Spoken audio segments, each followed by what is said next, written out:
pronounce Betelgeuse, you can say it any way you like.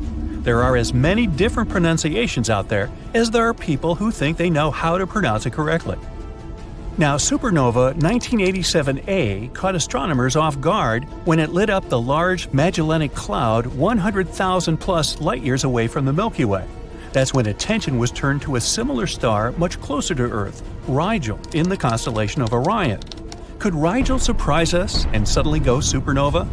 There's something called the supernova problem that you should, probably know about because it may relate to Rigel going supernova or not. It seems that stars over 17 solar masses don't always go supernova. Recently, a red giant star simply vanished. Once again, it didn't go supernova, it disappeared. This had often been happening in computer simulations of supernovae, and now it finally occurred in real life. Rigel's mass is 21 solar masses. In other words, it's 21 times more massive than our Sun. So, will Rigel go supernova or simply vanish into a black hole that it'll create in its core? Astronomers and physicists continue their work of learning more about the dynamics of massive stars, scouring the sky for the next supernova in the Milky Way. Meanwhile, we can rest confident that we on Earth are in no danger from the harmful effects of nearby supernova explosions. We live in a nice, quiet, peaceful, stellar neighborhood, except for those Martians next door. When you look at the night sky, it seems like there's not much happening up there, and that the stars always twinkle at the same spot. For thousands of years, researchers followed the idea that the lights in the sky were unchanging. Sailors guided their ships using fixed stellar patterns. There are also the exact outlines of constellations we observe today, and astronomers identified them a long time ago. It seems impossible that one day we wake up and simply can't see some stars anymore. Or does it? A team of researchers at Vanishing and Appearing Sources During a Century of Observations, or VASCO, studied the sky to check how things with the stars are going. The astronomers got the data from Gaia, the European Space Agency, and compared the information from 70 years ago to that from today to see how the sky has changed. To test it right, they had to use both modern and old telescopes. And something really interesting happened up there. Over 700 stars from the old maps were missing. If one star disappears, multiple theories could work. But it's harder when hundreds of them vanished at the same time. Could it be that the data was wrong, or these stars were too faint to detect? Nope, they quickly eliminated this option because these stars had clearly been part of their earlier observations. So, the first thing that comes to mind when talking about how stars disappear is that they reached the point where they ended their lives. You can have the most massive stars of all, and we're talking about those that are way heavier than our Sun, and they go through sudden changes as they get to the end, which we also call a supernova. It's a powerful explosion that later shines for many, many months, and it's still visible even across hundreds of millions of light years. But that's the point. You see the traces, unlike here. Could this be a failed supernova? That means maybe one of them collapsed but turned into a black hole and consumed the remains from the inside out without causing a powerful explosion. But no one's been mentioning any signs of a black hole being active anywhere near those stars. And what if the stars had become less visible because of dust or gas around them? This is something that can easily happen, as interstellar dust and gas do block our view of objects that are far away. But there were no traces of unusually high concentrations of dust or gas. Nothing destroyed them either. Researchers would have seen traces if something like that had happened. Plus, these missing stars were not all in the same area, which means there probably wasn't just one fatal thing that made them all disappear. Also, the stars were not at the same stage of their life, so it's not an option they were all accidentally close to their end. They weren't particularly old or young, and they were on different levels in size and brightness. At some moments, it even seemed these stars haven't vanished because of some natural events. Maybe it was something related to other civilizations that might be somewhere out there in space. Maybe that's one of the ways to look for them. We could stumble upon some secret civilizations from other planets if we carefully observed the behaviors of stars, especially those we can't explain. No one knows what exactly happened with the missing stars, and unfortunately, right now, all we have are these theories. But you have to admit, they're cool though. Maybe it's just some kind of optical afterglow caused by gamma-ray bursts, or maybe even fast radio bursts.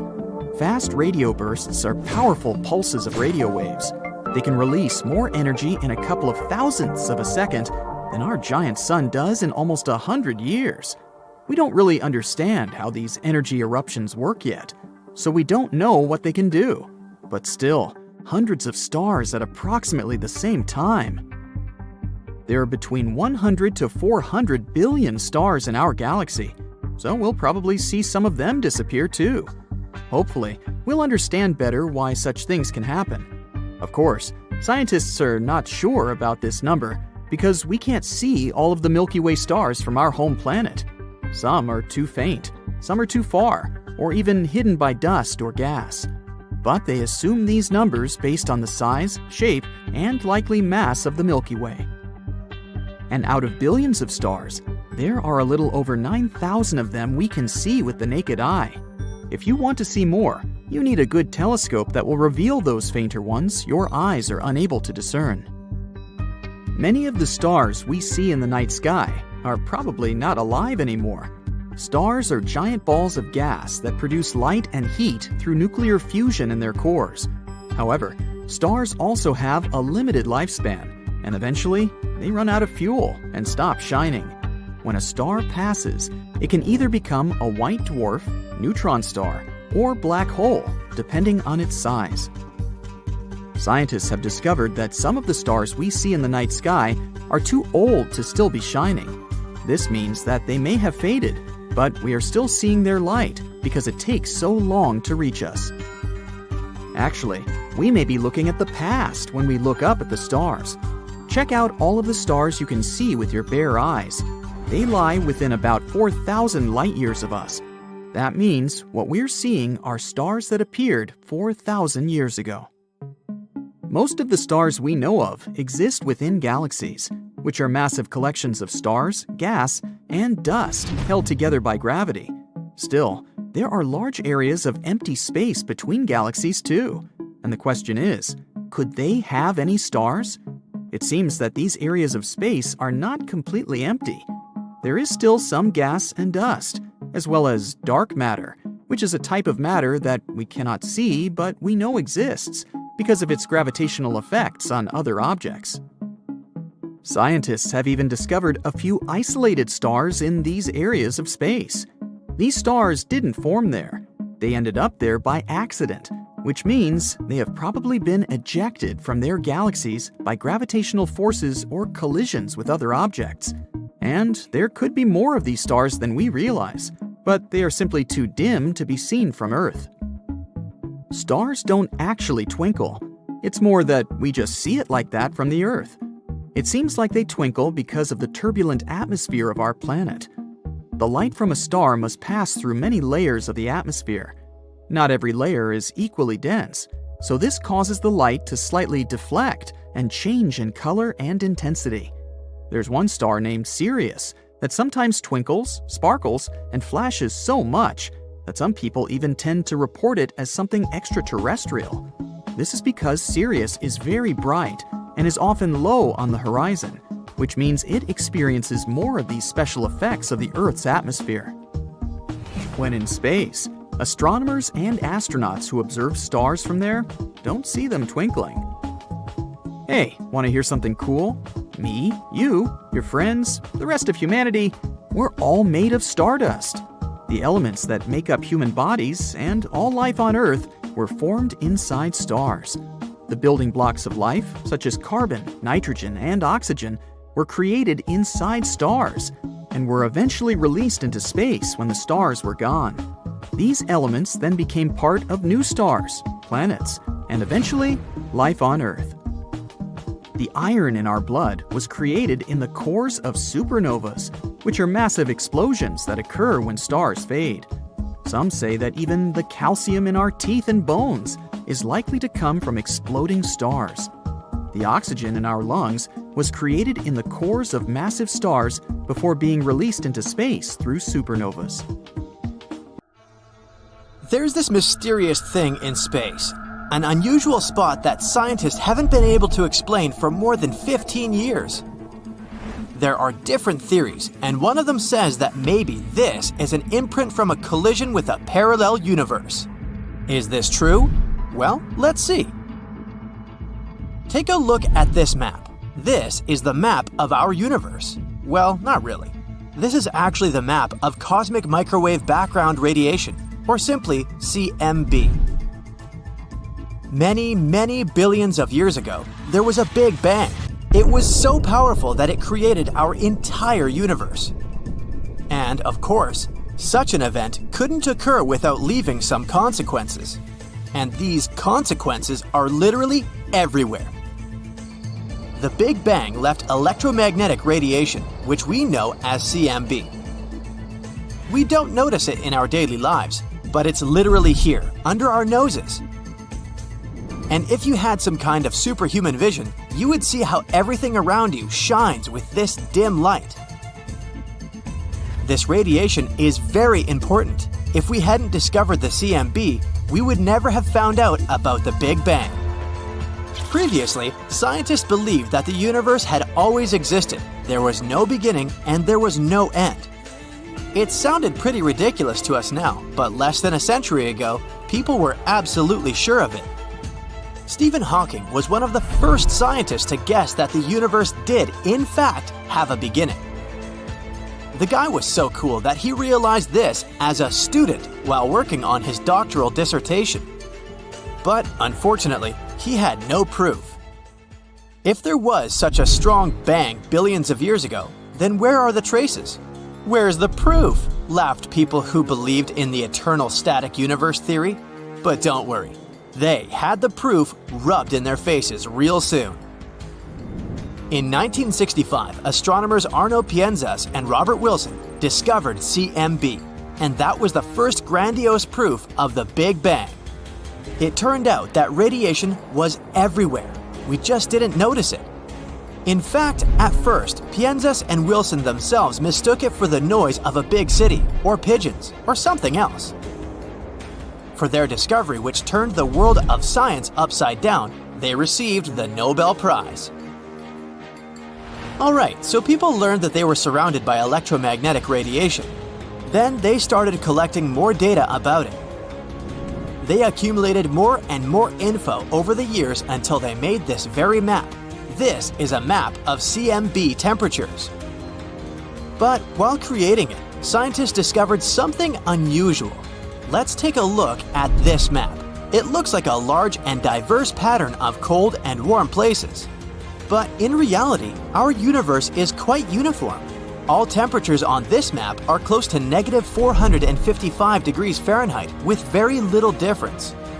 All temperature fluctuations between these places are small, and each tiny speck actually spreads over millions of light years. So everything in our world is pretty calm and stable, except for one point. This cold spot right here. Astronomers first discovered it in 2004. First, it looked like nothing unusual. It's just a region where the temperature is below average for a couple of microkelvins. But remember, we're not talking about a small area. This is a giant cold region. It's literally billions of light years in size. Wait, the scientists thought, this can't be true. The universe should be consistent everywhere. According to our standard model, this cold spot simply shouldn't exist. But it does exist though. This isn't just some mathematical error, it's right there. So what is this cold spot, and how did it appear? Astronomers have been trying to find the answers to these questions for years. Even now, we have only a few theories. So let's discuss them all. Theory 1. Cosmic texture. This idea was brought up at the end of 2007. Then scientists suggested that this cold spot could be the hills of space. In other words, it may be a bumpy region of the universe, just part of its texture. But that's a silly explanation, so this theory was quickly discarded. Theory 2. The supervoid. This hypothesis was considered the most plausible for a while. It stated that the cold spot was actually the so-called supervoid. It's a terrifying, dark place of our universe with almost no galaxies. And because it's an empty region with almost no stuff in there, it seems cold to us. However, this theory was refuted in May 2017. After carefully examining the cold spot, scientists found out that there were no signs of a supervoid there. Moreover, voids and supervoids, which actually exist by the way, are still very small in size. The cold spot is literally thousands of times bigger than them, so there must be some other explanation. And there is one, perhaps the most bizarre of them all. Theory 3. A parallel universe.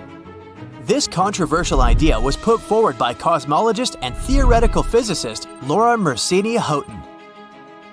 She suggested that the cold spot could be an imprint from the collision of our universe with a parallel one.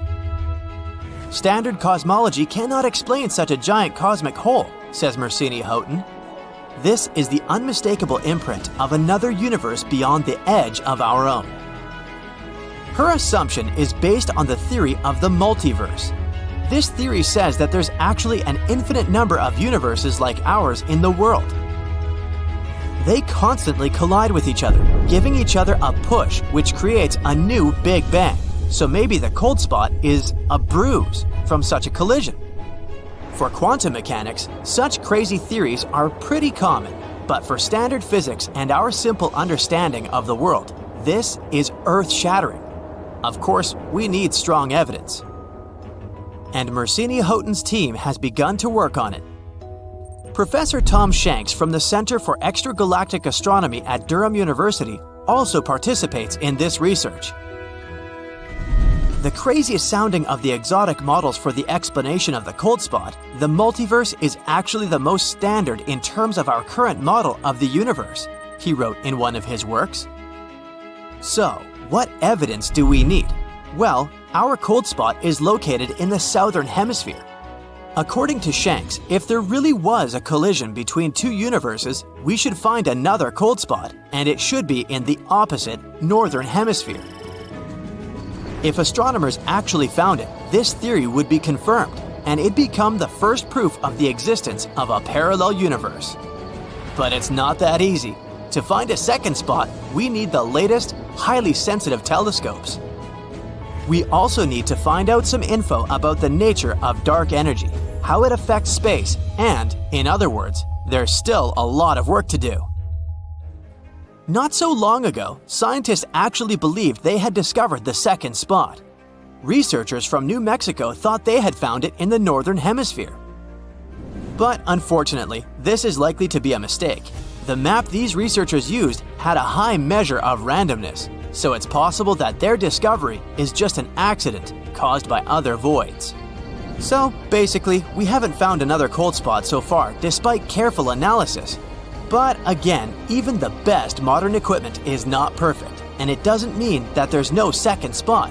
It just means that we haven't found it yet. But if one day we did find it, it could change the world of science forever. We'd confirm not only the theory of parallel universes, but also the famous string theory. It could explain everything that occurs in our world. But if this happens, we'll get even more questions than we already have. How did these two universes collide? How does it all work? So far, it's all just guesswork. We can't claim that the cold spot is a print from the collision of parallel universes. But we can't refute this either. Actually, we may never know the truth at all. But it's still interesting to strive for it. What would the Earth look like if it was born in another solar system? I did a little research for you to find out, and the results were surprisingly wholesome. There are some warm tropics, strong winds, and giant dragonflies. But okay, let me explain from the very beginning. Since 1995, NASA has discovered more than 4,100 planets outside the solar system. Unfortunately, most of them are either flying ice balls like Neptune or gas giants like Jupiter. But there are still as many as 161 planets similar to our Earth. And one of them is very close to us, in the Alpha Centauri constellation. There are 3 stars in this constellation. 2 of them are called Alpha Centauri A and Alpha Centauri B. If you live in the southern hemisphere, you've probably seen them. They're very bright. Because of that, they look like one big star. They rotate around each other very slowly. And there's the 3rd star, chilling around not far from them. It's a teeny tiny red dwarf, Proxima Centauri. It got its name because of its proximity to our Sun. This star is the most interesting one, so let's talk more about it. Proxima Centauri is only 4.5 light-years away from us. Oh, and 1 light-year is about 6 trillion miles. Yep. If we went there, it would have taken just a little over 165,000 years of traveling in a space shuttle. Oh, you think that's a lot? For the universe, it's like checking on your fridge. Proxima Centauri is much lighter and much smaller than the Sun. It's also 2 times colder than the Sun, with a temperature of 3,000 Kelvin. That's why we can't see it without a telescope. On the bright side though, it will burn for trillions of years, and you don't have to worry that one day it will eat us like our Sun. And yes, our twin planet is located right next to Proxima Centauri. This planet is called Proxima b. Yeah, I know, they got creative with all these names. I hope you won't get confused. It's slightly larger and more massive than the Earth. This planet is located in the habitable zone of Proxima Centauri. It means that there can be water and even some microorganisms there. Yes, it's possible that one day we'll find some life there. But right now, we don't know much about this mysterious planet. It's probably a rocky planet like our Earth and has a similar landscape, but this is just a theory. Who knows what kind of jokes the universe can throw at us? It would be a shame to fly 165,000 years just to stumble upon a giant piece of ice or something. Fortunately, we probably don't have to wait that long. The big brains are now developing a technology that would allow us to move at the speed close to the speed of light. If they succeed, we'll get to Proxima b in just 20 years. But anyway, this video is not just about Proxima b. It's about what would have happened if life had originated not in our solar system, but in Alpha Centauri. What if we were orbiting Proxima Centauri, or the other 2 stars? So now, let's imagine that the Earth has replaced Proxima b. I'm going to call this new planet New Earth. Guess I'm not very creative at naming either. First of all, the orbit. The new Earth must be about 25 times closer to its star than Proxima b is.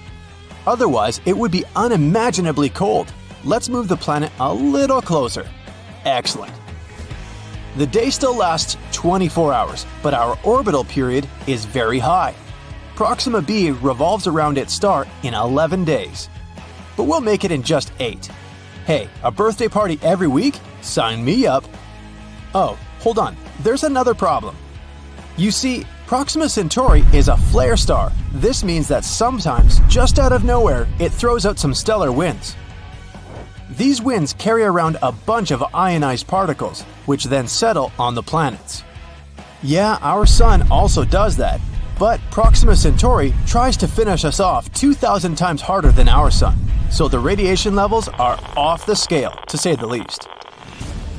Don't worry, it's fine. All we need are incredibly strong magnetic fields.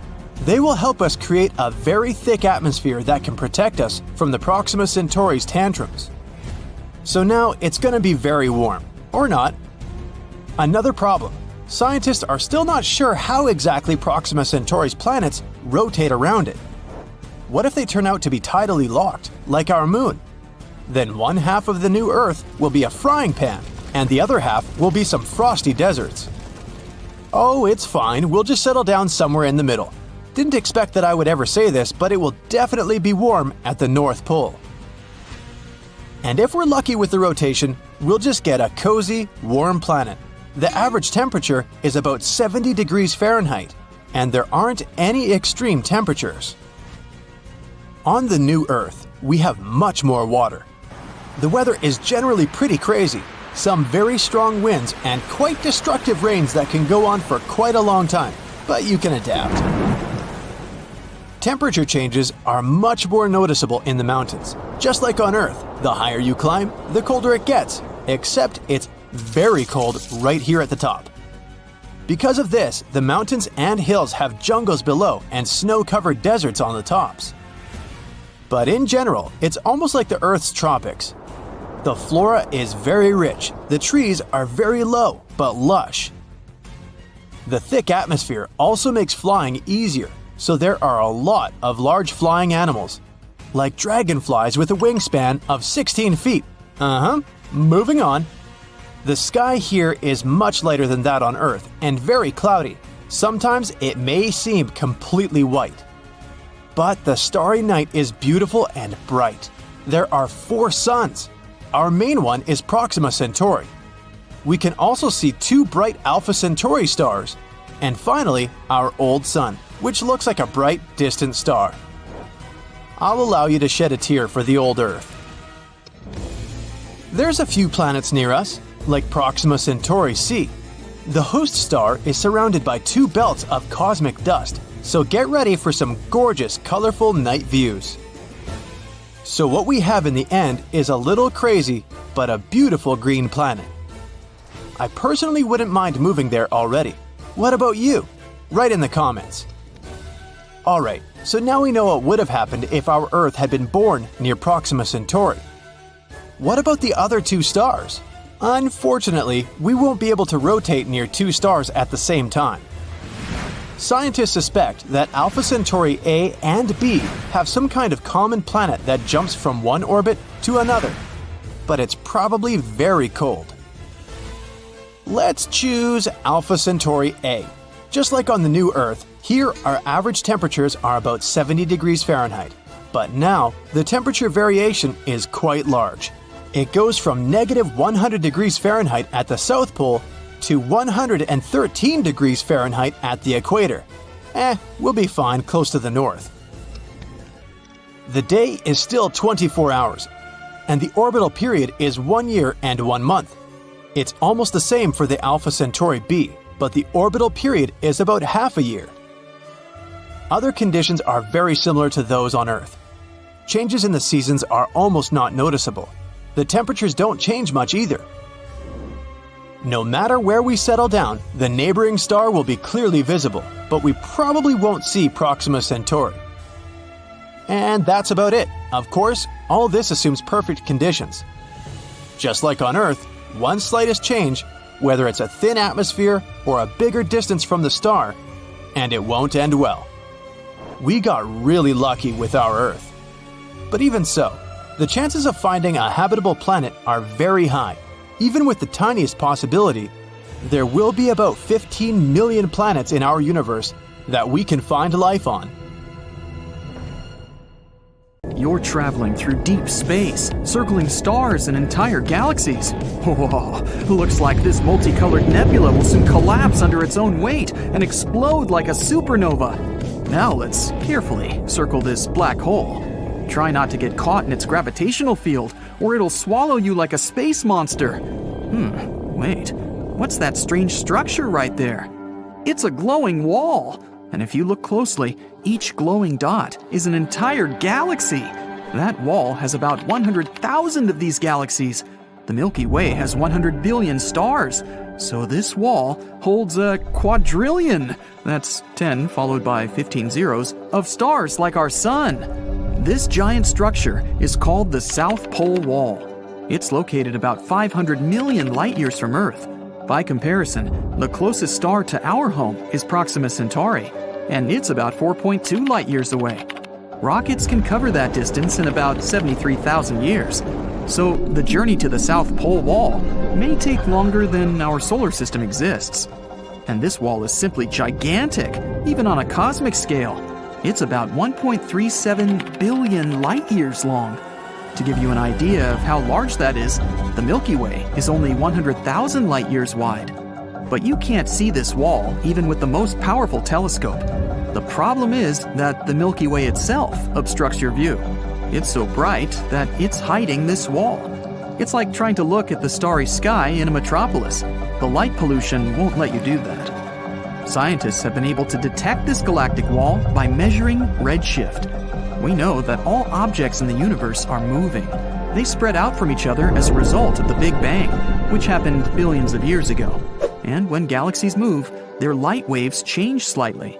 By measuring this change, we can understand what the object is and how it moves. And this wall isn't even the largest in our universe. This is the Hercules Corona Borealis Great Wall. It's a giant flat superstructure about 10 billion light-years wide. That's around 10% of the entire observable universe. And it's also a wall. That is, a cluster of galaxies. We were able to detect this giant structure by gamma-ray bursts.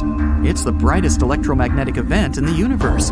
You could even see it in the far reaches of our universe. Such bursts are a very rare event. In the Milky Way, for example, it happens once every few million years. If we notice many such bursts in a short time from the same place, it means that there are many objects like the Milky Way in that place. So, there are a lot of galaxies out there. Another unusual giant structure in the universe is the huge, large quasar group. It's about 4 billion light-years across. So it takes a photon of light almost as long as our planet has existed just to get from one side of the structure to the other. And if you put the huge, large quasar group on the scale, it would be 6.1 billion times heavier than our Sun. Scientists have found that there are at least 73 quasars in that structure. These are some of the most unusual objects in the universe. They are the active cores of galaxies. At the center of a quasar is a supermassive black hole. This giant eats up the matter around it. A wild force of gravity twists the matter around the black hole, forming a disk. And this disk is the source of the strongest radiation out there.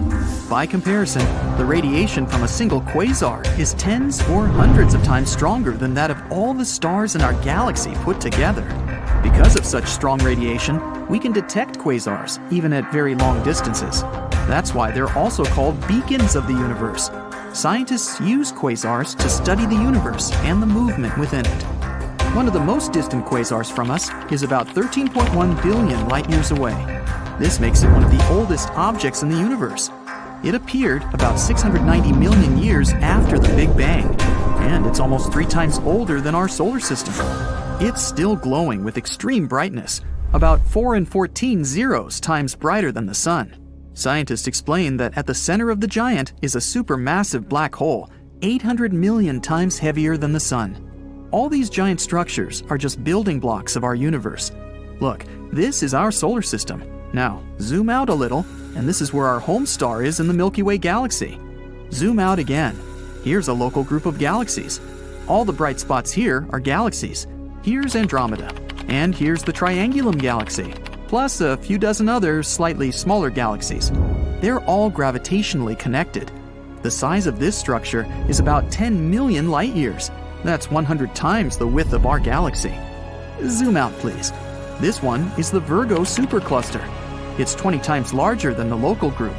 There are about 30,000 different galaxies, and the mass of the whole thing is about 1 in 15 zeros solar masses. Zoom out again. Laniakea. This structure is almost 3 times larger. It includes the Virgo supercluster and other smaller clusters. And there are about 100,000 galaxies here. It's not over yet. Zoom out one more time. Here's the Pisces Cetus supercluster complex. This giant galactic structure contains about 60 clusters of galaxies.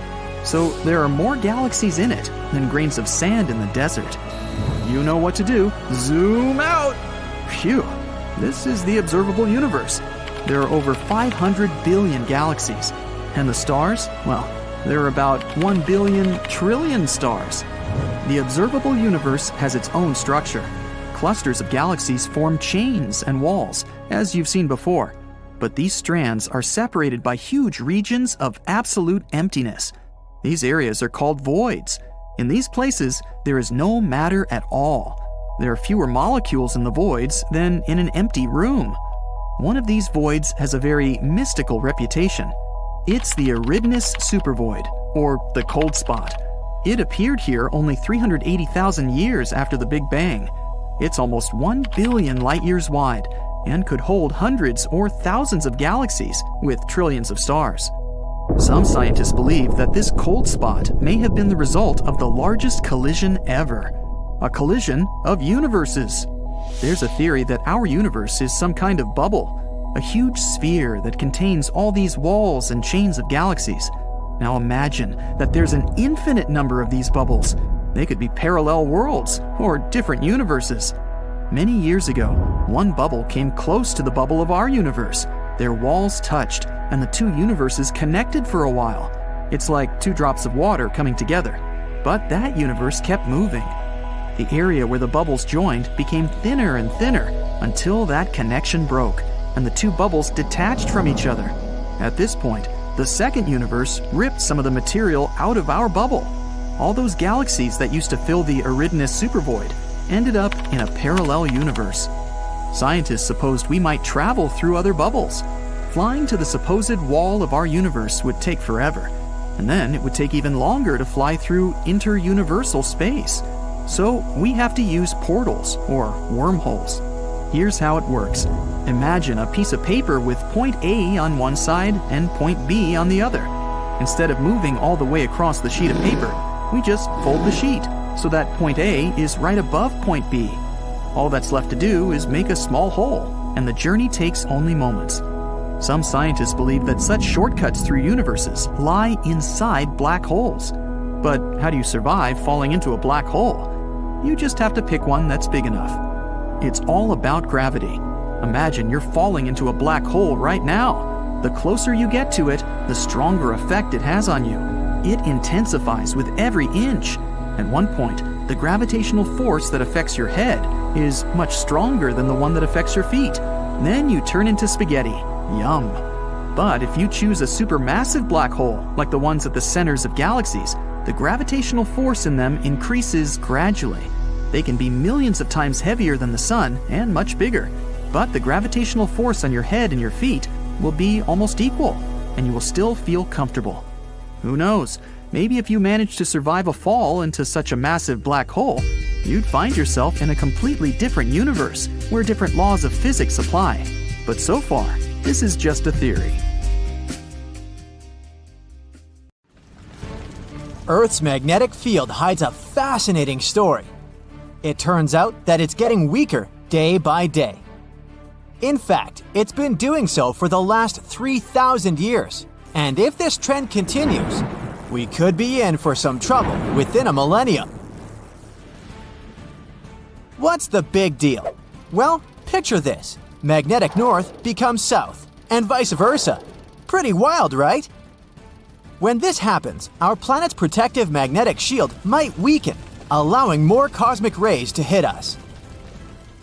These high-energy particles from the universe can cause electronic malfunctions in our satellites and produce elements that could be harmful to us. The last time a polarity reversal occurred was between 772,000 and 774,000 years ago.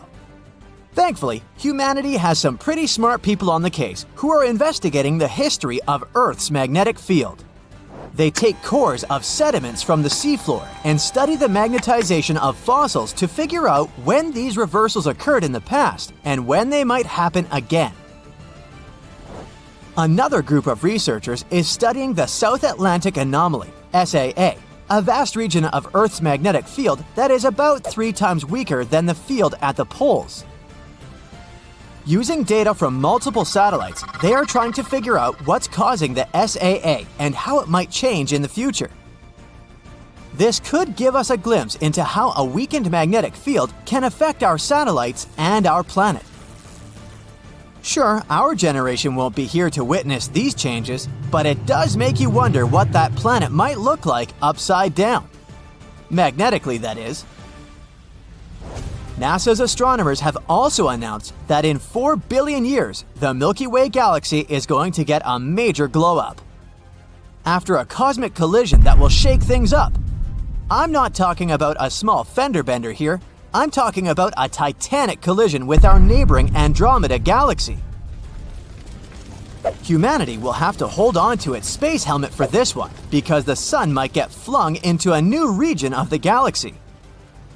However, our Earth and solar system probably won't be seriously affected. Sounds difficult to believe, so how come? NASA's Hubble Space Telescope did some hardcore measurements of Andromeda's motion.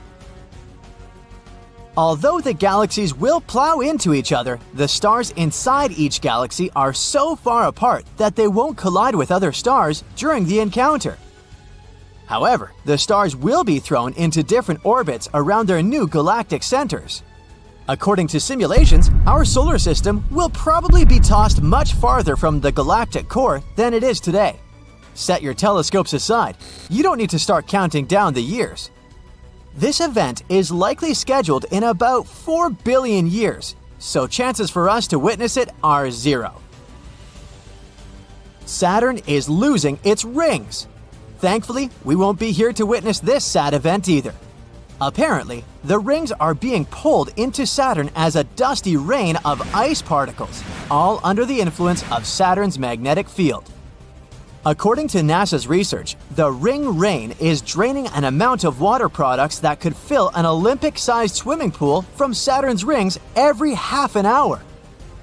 The entire ring system will likely be gone in 300 million years. Scientists believe we should consider ourselves lucky to witness Saturn's ring system at all, as it seems to be in the middle of its lifetime. But if you think about it that way, that rings around planets are all temporary, there's a chance we've just missed out on the giant ring system of Jupiter, or those of Uranus and Neptune. These planets have only thin ringlets around them these days. Scientists have long debated whether Saturn was formed together with its rings or if the planet acquired them later in life. The new research favors the second scenario, indicating that they are unlikely to be older than 100 million years, while Saturn itself is around 4.5 billion years old. What caused the rings to appear in the first place? Well, there are a few theories. One of them suggests the rings could have formed when small, icy moons in orbit around Saturn collided. Perhaps their own orbits were messed up by a gravitational tug from a passing asteroid or comet. Who knows what humans might end up looking like in the future? It's unlikely we'll see any major changes in our lifetime. But let's take a journey to the future and ponder what we might evolve into. Will we become cyborgs with all sorts of cool machine implants? Or maybe we'll become a hybrid species of biological and artificial beings. To understand our future evolution, we gotta take a peek at our past. 1 million years ago, Homo sapiens didn't even exist. There were a few other similar species though, like the Neanderthal. Fast forward to today, and humans have become taller and sturdier. Maybe in the future we'll become smaller to conserve energy, as it's predicted that our planet will get more crowded. Speaking of crowded planets, living in these new conditions means we have to adapt, and fast. We're constantly interacting with lots of people, and remembering names is becoming a crucial skill. Luckily, technology might help us out with brain implants that will improve our memory. In the future, we might also have more noticeable technologies as part of our appearance. Imagine having an artificial eye with a camera that can read different frequencies of light. While predicting 1 million years into the future is pure speculation, we can use bioinformatics to make some predictions about the immediate future. Demographic trends suggest that urban areas will become more genetically diverse, while rural areas will become less diverse. And what about space? If we end up colonizing Mars, our bodies could change due to lower gravity. Maybe we'll have longer arms and legs, or even insulating body hair like our Neanderthal cousins. In the future, our moon is also going to witness some dramatic changes. We'll miss these ones too. In about 5 billion years, things are going to get really interesting in this corner of the universe. For now, the sun is chilling in its main sequence phase, just burning hydrogen like nobody's business. In the future, during the red giant phase, the sun is gonna puff up like a balloon until its atmosphere reaches out and engulfs our beloved Earth and Moon. Our natural satellite, which is already moving away from Earth, is gonna get warped around the sun's influence. Its orbit will get all wonky, and it'll end up closer to Earth during the new moon phase than during the full moon. And that's not even the worst part. If left alone, the moon would keep on moving away from Earth until it'll need almost 50 days to orbit us. As the sun continues with its own journey, its atmosphere will drag on the moon and cause its orbit to decay. Eventually, the moon will get torn apart into a stunning ring of debris circling Earth. We're talking about all its mountains, craters, and even the footprints and flags we left there, all scattered throughout the debris field. There's a chance the sun will shed enough mass to spare Earth and the moon from total annihilation. Or if we're really lucky, the sun will lose 20% of its mass and we'll be safe and sound. It's all just theory right now. We haven't seen a red giant star during this phase. The universe itself might go completely dark one day too. Scientists can't predict it with absolute certainty, but they can make some educated guesses. Right now, our universe is 13.77 billion years old, and it's still churning out new stars left and right. It's said that eventually, after about 1 trillion years, the last star will be born.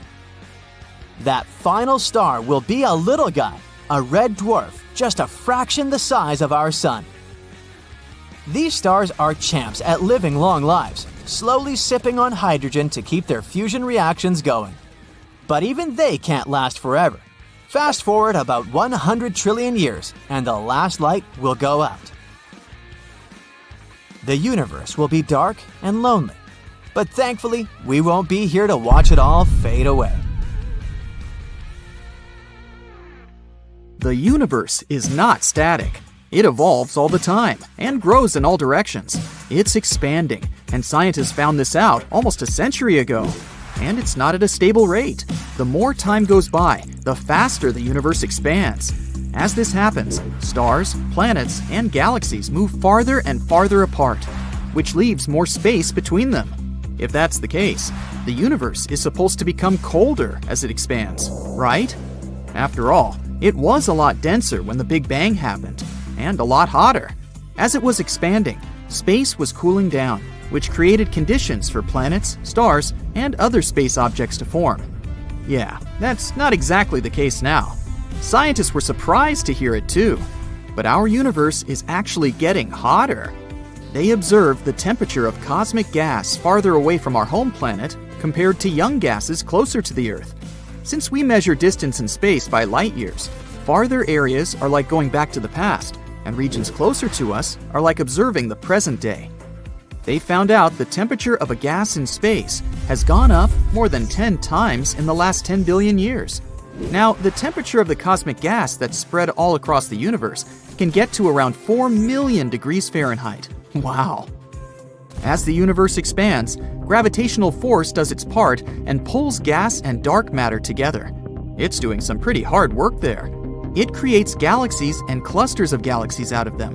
And this process is totally chaotic. It's so messy that more and more gas heats up as all of this is happening. Space was extremely hot when it was just forming 13.7 billion years ago.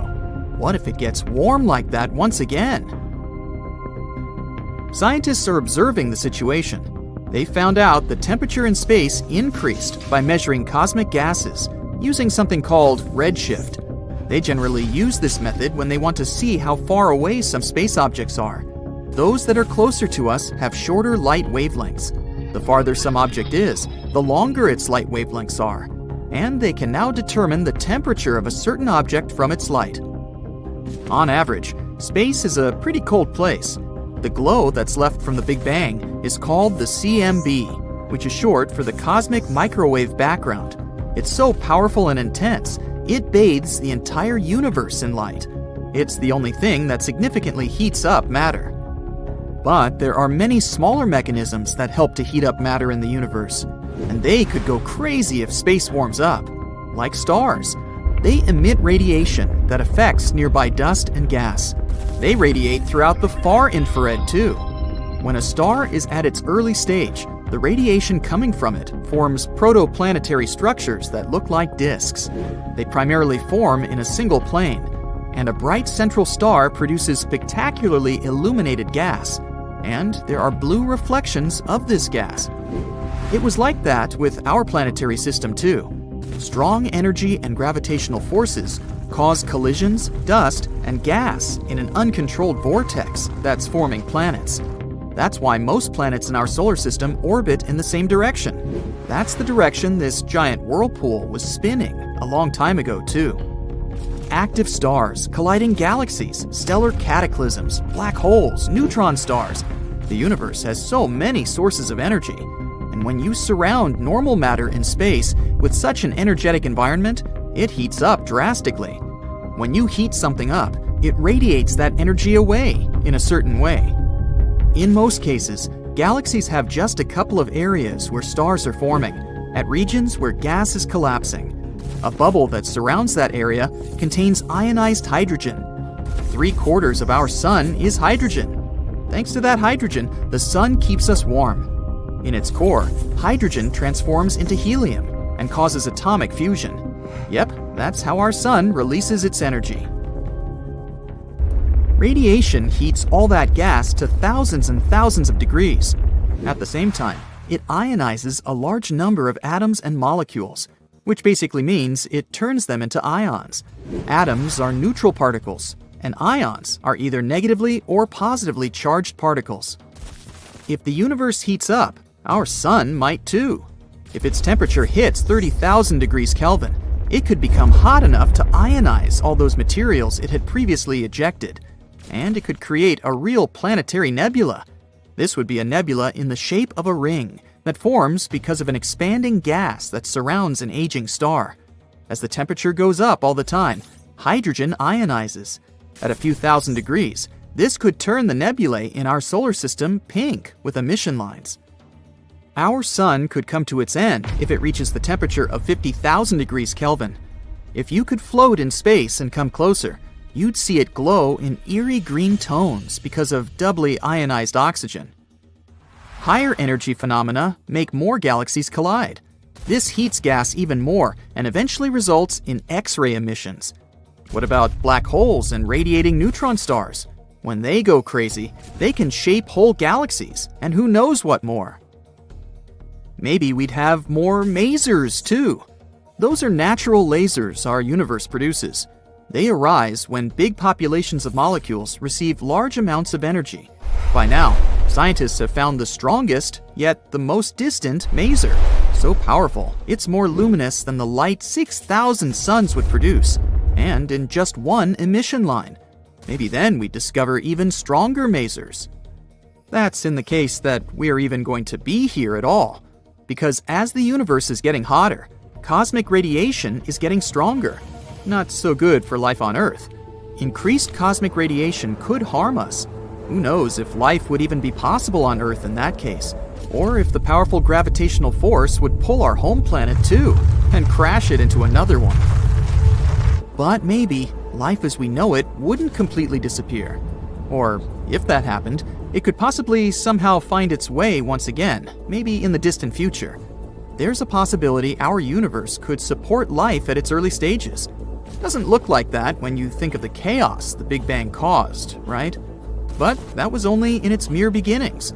After things had settled down a bit, the dregs of enormous, earliest stars formed rocky planets. In our solar system, those are Earth, Mars, Mercury, and Venus. You can't set your foot on the rest of them since they're gas giants. Back in that time, radiation was quite intense, so rocky planets had an adequate environment to form, since it takes a lot of energy to whirlpool dust and particles and bake a planet in the end. This period of time coincides roughly with that when the first stars formed in our universe. Ancient stars were way bigger than our sun. They lived shorter though. They would have just exploded as supernovas on their end. and they would leave heavy metals across the space around them. Those are the particles rocky planets formed from. Radiation spread around the whole universe back then. It has changed over time. Today, it's almost an absolute zero. 400,000 years after the Big Bang, when hydrogen atoms were forming, CMB was almost as hot as the surface of our Sun. And about 15 million years after the Big Bang, its temperature was close to room temperature, which is around 80 degrees Fahrenheit. These things were happening across the universe, so there were many planets that could potentially hold life. If we were one of those ancient worlds, we wouldn't need a star to keep us warm. CMB would be enough to do it. So, it's possible that life in space is way older than we think it is. There could have been ancient worlds with liquid water on their surface. What if there were some primitive forms of organisms, like on our home planet a long time ago? Or even more developed ones? Perhaps we'll find out one day. Venus most likely used to be covered with oceans, from 30 to 1,000 feet deep. Also, some water was locked in the soil of the planet. On top of that, Venus had stable temperatures of 68 to 122 degrees Fahrenheit, which, you have to admit, was quite pleasant and not that different from the temperatures on Earth nowadays. So, what I'm getting at is that for 3 billion years, right until something irrevocable happened 700 million years ago, Venus could have been habitable. But now it's not. The Moon is the second brightest object in our sky. At the same time, among other astronomical bodies, it's one of the dimmest and least reflective. Our natural satellite only seems bright because it's so close to Earth. For comparison, our planet looks much brighter when you look at it from space. It's because clouds, ice, and snow reflect way more light than most types of rock. Triton, Neptune's moon, has all its surface covered with several layers of ice. If this satellite replaced our current moon, the night sky would get 7 times brighter. Neutron stars are some of the smallest, yet most massive objects in space. They're usually about 12 miles in diameter, but are several times heavier than the Sun. Oh, and they also spin about 600 times per second, far faster than your average figure skater. Saturn is the least dense planet in the solar system. It has 1/8 the average Earth's density. And still, because of its large volume, the planet is 95 times more massive than Earth. A transient lunar phenomenon is one of the most enigmatic things happening on the Moon. It's a short-lived light, color, or some other change on the satellite surface. Most commonly, it's random flashes of light. Astronomers have been observing this phenomenon since the 1950s. They've noticed that the flashes occur randomly. Sometimes they can happen several times a week. After that, they disappear for several months. Some of them don't last longer than a couple of minutes, but there have been those that continued for hours. The year was 1969, one day before Apollo 11 landed on the Moon. One of the mission participants noticed that one part of the lunar surface was more illuminated than the surrounding landscape. It looked as if that area had a kind of fluorescence to it. Unfortunately, it's still unclear if this phenomenon was connected with the mysterious lunar flashes. Trash isn't just a problem in Earth's oceans, cities, and forests. There is a thing called space junk, which is any human-made object that's been left in space and now serves no purpose. There's also natural debris from meteoroids and other cosmic objects. There are currently over 500,000 pieces of space debris orbiting the Earth at speeds high enough to cause significant damage if they were to collide with a spacecraft or satellite. NASA does its best to track every single object to ensure that missions outside Earth can reach their destination safely. Our Sun is insanely massive. Want some proof?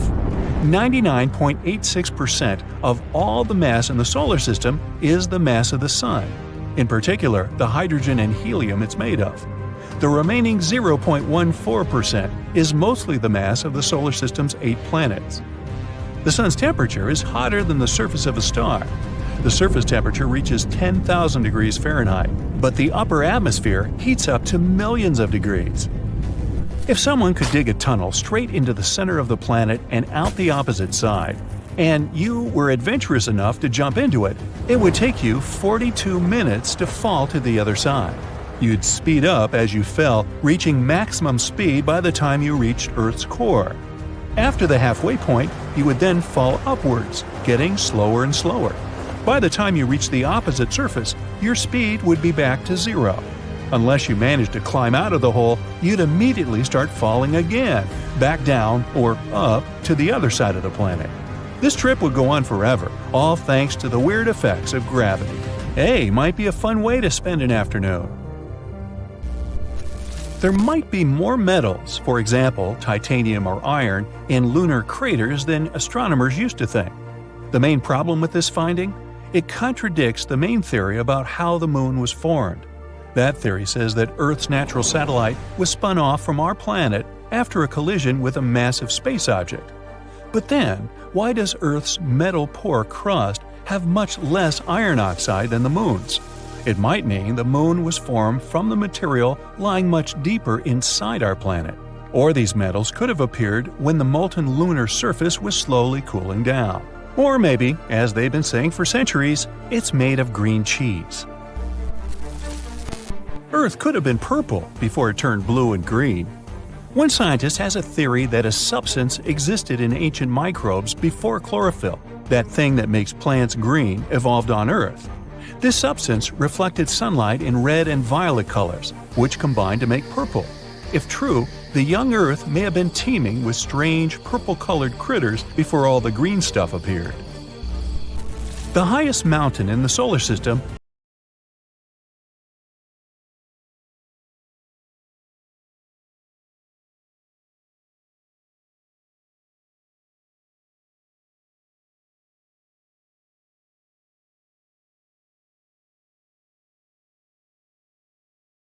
massive reservoir of water in space, the largest ever detected. Too bad it's also the farthest, 12 billion light-years away from us. The water vapor cloud holds 140 trillion times as much water as all the Earth's oceans combined. What are we supposed to do with that information? Venus spins at its own unhurried pace. A full rotation takes 243 Earth days. And it takes the planet a bit less than 225 Earth days to go all the way around the Sun. It means a day on Venus is longer than a year. There's very little seismic activity going on inside the Moon, yet many moonquakes, caused by our planet's gravitational pull, sometimes happen several miles below the surface.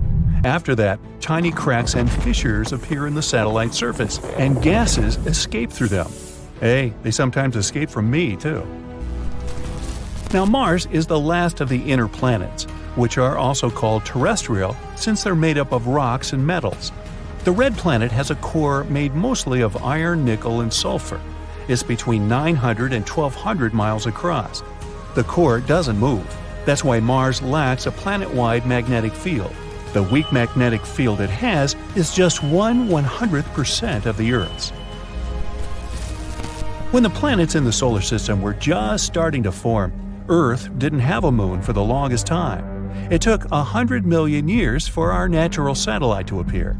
There are several theories as to how the moon came into existence, but the prevailing one is the fission theory. Somebody went fishing and caught the moon? Actually, no. The fission theory proposes that the moon was formed when an object collided with Earth, sending particles flying about. Gravity pulled the particles together, and the moon was created. It eventually settled down on the Earth's ecliptic plane, which is the path that the moon orbits. So, looks like the green cheese is off the table now.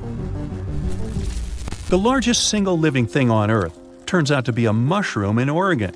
This enormous honey mushroom lives in Malheur National Forest and covers an area of 3.7 square miles. It could be as much as 8,500 years old. You could be forgiven for missing it, though, since most of it's hidden underground. When the roots of individual honey mushrooms meet, they can fuse together to become a single fungus, which explains how this one got so big. If you could gather all that mushrooming stuff into one big ball, it could weigh as much as 35,000 tons. That's about as heavy as 200 gray whales. Hey, that's a whale of a mushroom. Hehe. The largest asteroid in the solar system is called Vesta, and it's so big that it's sometimes even called a dwarf planet. A trip to the nearest star, apart from the Sun, would take you 5 million years on a commercial airplane. That's what I call a long-haul flight. Space isn't supposed to be black. There are stars everywhere. Shouldn't they light up everything around? Well, you don't see stars wherever you look because some of them haven't existed long enough for their light to reach Earth. A day on Uranus lasts 17 hours, 14 minutes, and 24 seconds. But get this, the planet has a tilt of around 98 degrees, and that makes a season on the gas giant last 21 Earth years. Now, some scientists believe that our planet used to have an additional satellite. According to their research, a small celestial body about 750 miles wide orbited Earth like a second moon. It most likely crashed into our main satellite later on. Such a collision could explain why the two sides of the moon look so different from each other, one being heavily cratered and rough. Or it could be the green cheese. We all know about black holes, but what about their mysterious twin siblings, white holes? Have you ever even heard about these guys? Do they even exist? And the most important question of them all, are these two actually a big interdimensional portal? Let's find out. A black hole is a creepy space object with an incredibly strong attractive force. Its gravitation is so great that even light cannot escape from it. That's why it seems black to us. They appear when stars at least 3 times bigger than our Sun completely burn out. Turning old, such a star begins to shed layers of gas and decrease in size. Its core shrinks and shrinks until it turns into a small ball with huge pressure inside. And when it can't withstand this pressure anymore, it goes boom, collapsing on itself and becoming a black hole. And yeah, we still have a lot to learn about these guys, but at least we have some rough idea about them. But what about white holes? Why do we hear about them so rarely? And why don't we know anything about them? White holes are theoretical space objects that are basically the opposites of black holes. If black holes eat everything they see, then white holes, on the contrary, don't let anything enter them. By the way, white holes is just a name. To us, they wouldn't actually look white. Imagine traveling in a spaceship. Suddenly, you see something that looks like a typical black hole. It's surrounded by a bright, rotating, massive ring of space dust and gas. But if you continue to watch, you'll see something unusual. This hole will spit out some matter from its center. Something like this is impossible with black holes. Only at this moment will you realize that this is a white hole, because visually, they have no difference. Both of these space phenomena have the so-called event horizon, which is something like a boundary. For a black hole, this boundary becomes the point of no return. If you cross it, there's no way back for you. But for a white hole, it's more like an invisible wall you can't get through. It's like an exclusive club for no one. Here's something interesting to think about. Once, a white hole got a huge amount of material from somewhere, somehow. But then, it stopped absorbing this material and started spitting it out. So that means that it spits out remnants of the past. But what exactly is this past? Can a white hole spit out something that once existed and has long disappeared? Can these things somehow affect our world? This thought may be a little worrying, but you can relax. The thing is, we haven't discovered even a single white hole yet. It may be because we have very little actual knowledge about space. In the 20th century, Albert Einstein and his general theory of relativity hit physics like a tsunami. He discovered something incredible, that gravity, as an invisible almighty force, is able to bend space and time. This discovery was a real breakthrough. That's when scientists first suggested the existence of black holes. But it took them more than 40 years to understand these space objects, or even prove their existence. Only recently did we receive the first photo of a black hole located in the center of the galaxy M87. You might remember that one. Many people laughed at the fact that it was too blurry, but we really should give scientists more credit. This photo was obtained through international collaboration of space stations and 8 ground-based telescopes. So basically, we needed a huge amount of effort and resources to get even small proof of the existence of black holes. No wonder we still haven't discovered their twins. But on the other hand, many scientists now think that white holes may not even exist. For a long time, they were a logical conclusion of the theory of relativity. If black holes exist, why shouldn't white holes appear in the universe? But recently, scientists have begun to question if white holes are even possible. We know how black holes are born, but for a white hole to appear, this whole process needs to be reversed, which doesn't make a lot of sense. We can take an egg and turn it into an omelet, but how do we turn an omelet back into a whole egg? That's not only about food. At first, everything in the universe has some clear, definite shape, and then, over time, it becomes more and more chaotic. This is one of the universe's statistical laws. Moreover, it seems like white holes wouldn't be able to exist for a long time. They would throw a lot of their mass and material into space. All this would gather and gather around them, until, eventually, a white hole would collapse and form another black hole. What a weird cycle. But this is what this process looks like if you use common sense. But we all know that the universe is way too cool for our small, simple brains. There are so many things in it that don't make any sense, but they still exist. Some physicists are trying to bring white holes back from scientific oblivion. Their main argument begins with the question, what happens with things that enter a black hole? They can't just disappear into nowhere. According to physics, no matter in the universe can simply turn into nothing. It never disappears.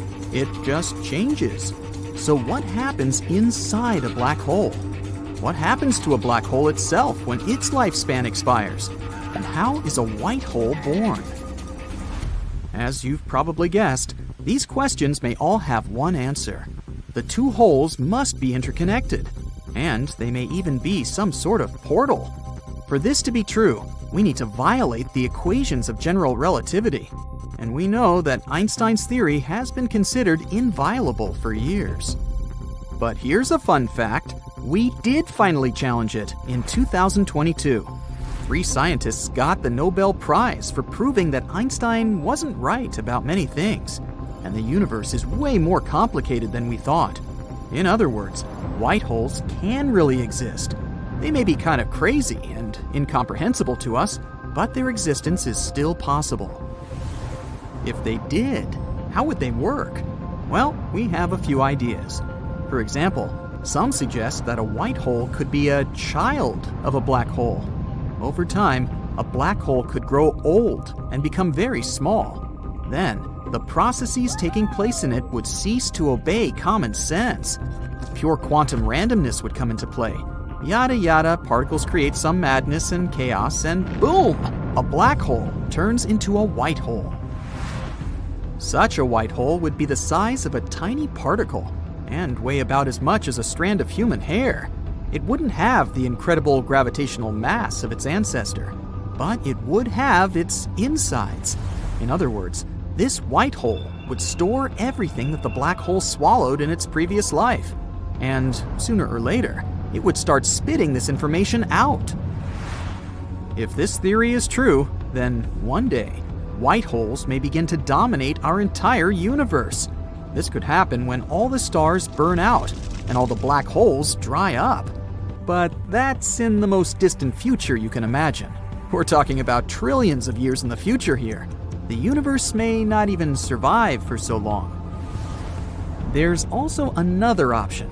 Maybe our entire universe is the creation of a white hole. Some physicists say that the Big Bang looks suspiciously like the potential behavior of a white hole. Both of them are very similar mathematically, and who knows, maybe they're right. In any case, there are tons of things in our universe we have no idea about, and maybe one day we'll discover the secret of these twins. Let's just hope that they'll turn out to be some cool interdimensional portals. You're dashing through space in your state-of-the-art spaceship.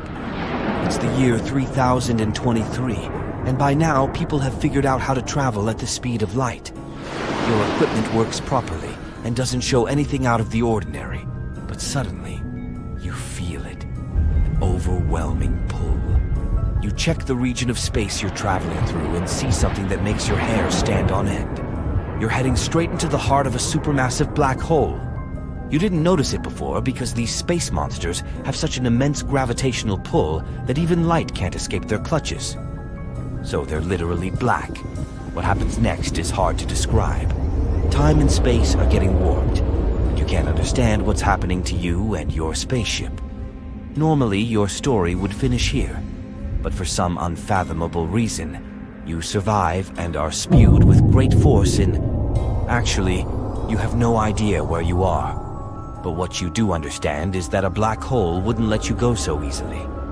So, what on earth is this thing you've just left? Could it be a white hole? This is a theoretical cosmic region functioning in the opposite way to a black hole. While nothing can escape a black hole, nothing can enter a white hole. You turn around. The white hole, if it really is a white hole, looks exactly like a black one. Your equipment shows that it has a certain mass. It also seems to be spinning. You also spot a faint disk of dust and gas gathered around the event horizon, a bubble boundary separating the insides of the white hole from the rest of the universe. And then, you witness something incredible. A belch. That's when you finally realize you might be the first person to find a real white hole. While the event horizon of a black hole prevents stuff from escaping, in white holes, this boundary doesn't let things enter it. And if we assume that black holes don't destroy any information that gets inside, there must be a way for this information to come back out. So can this something helping information escape be a white hole? So far, white holes are only a theory. You can imagine them as black holes in reverse. Another question is how white holes might form. One of the most popular theories claims that a white hole could be a black hole that has almost collapsed in on itself and then exploded outward again. No one has seen it, obviously. But inside a black hole, there might be a long tube. It gets longer and narrower until it reaches the point in which it gets so narrow that quantum effects make it bounce back. And then this super long and super narrow tube starts getting thicker and wider again. And that's how a white hole is born. But what could make a black hole want to turn itself inside out? Quantum mechanics states that many things we perceive as continuous are actually granular. For example, let's take light. It's not a continuous wave, it's made up of photons. So if we apply quantum mechanics to space itself, we'll find out that the cosmos is granular too. It means a black hole can't squeeze stuff down to infinity. At some point it will reach its minimum size, and this matter, or whatever is falling down the black hole, will have to stop and bounce back, giving birth to a white hole. What matter might a white hole spit out? Some experts think it could be ordinary electromagnetic radiation. It'd probably be unrecognizable from what originally fell into the black hole, since things get horrendously squashed after entering black holes. Black holes are known to absorb everything, matter and energy. As for white holes, they would expel everything, almost like anti-gravity, endlessly ejecting material. To discover a white hole, we'd probably need to look for a place where matter would be ejected with enormous force and a lot of energy.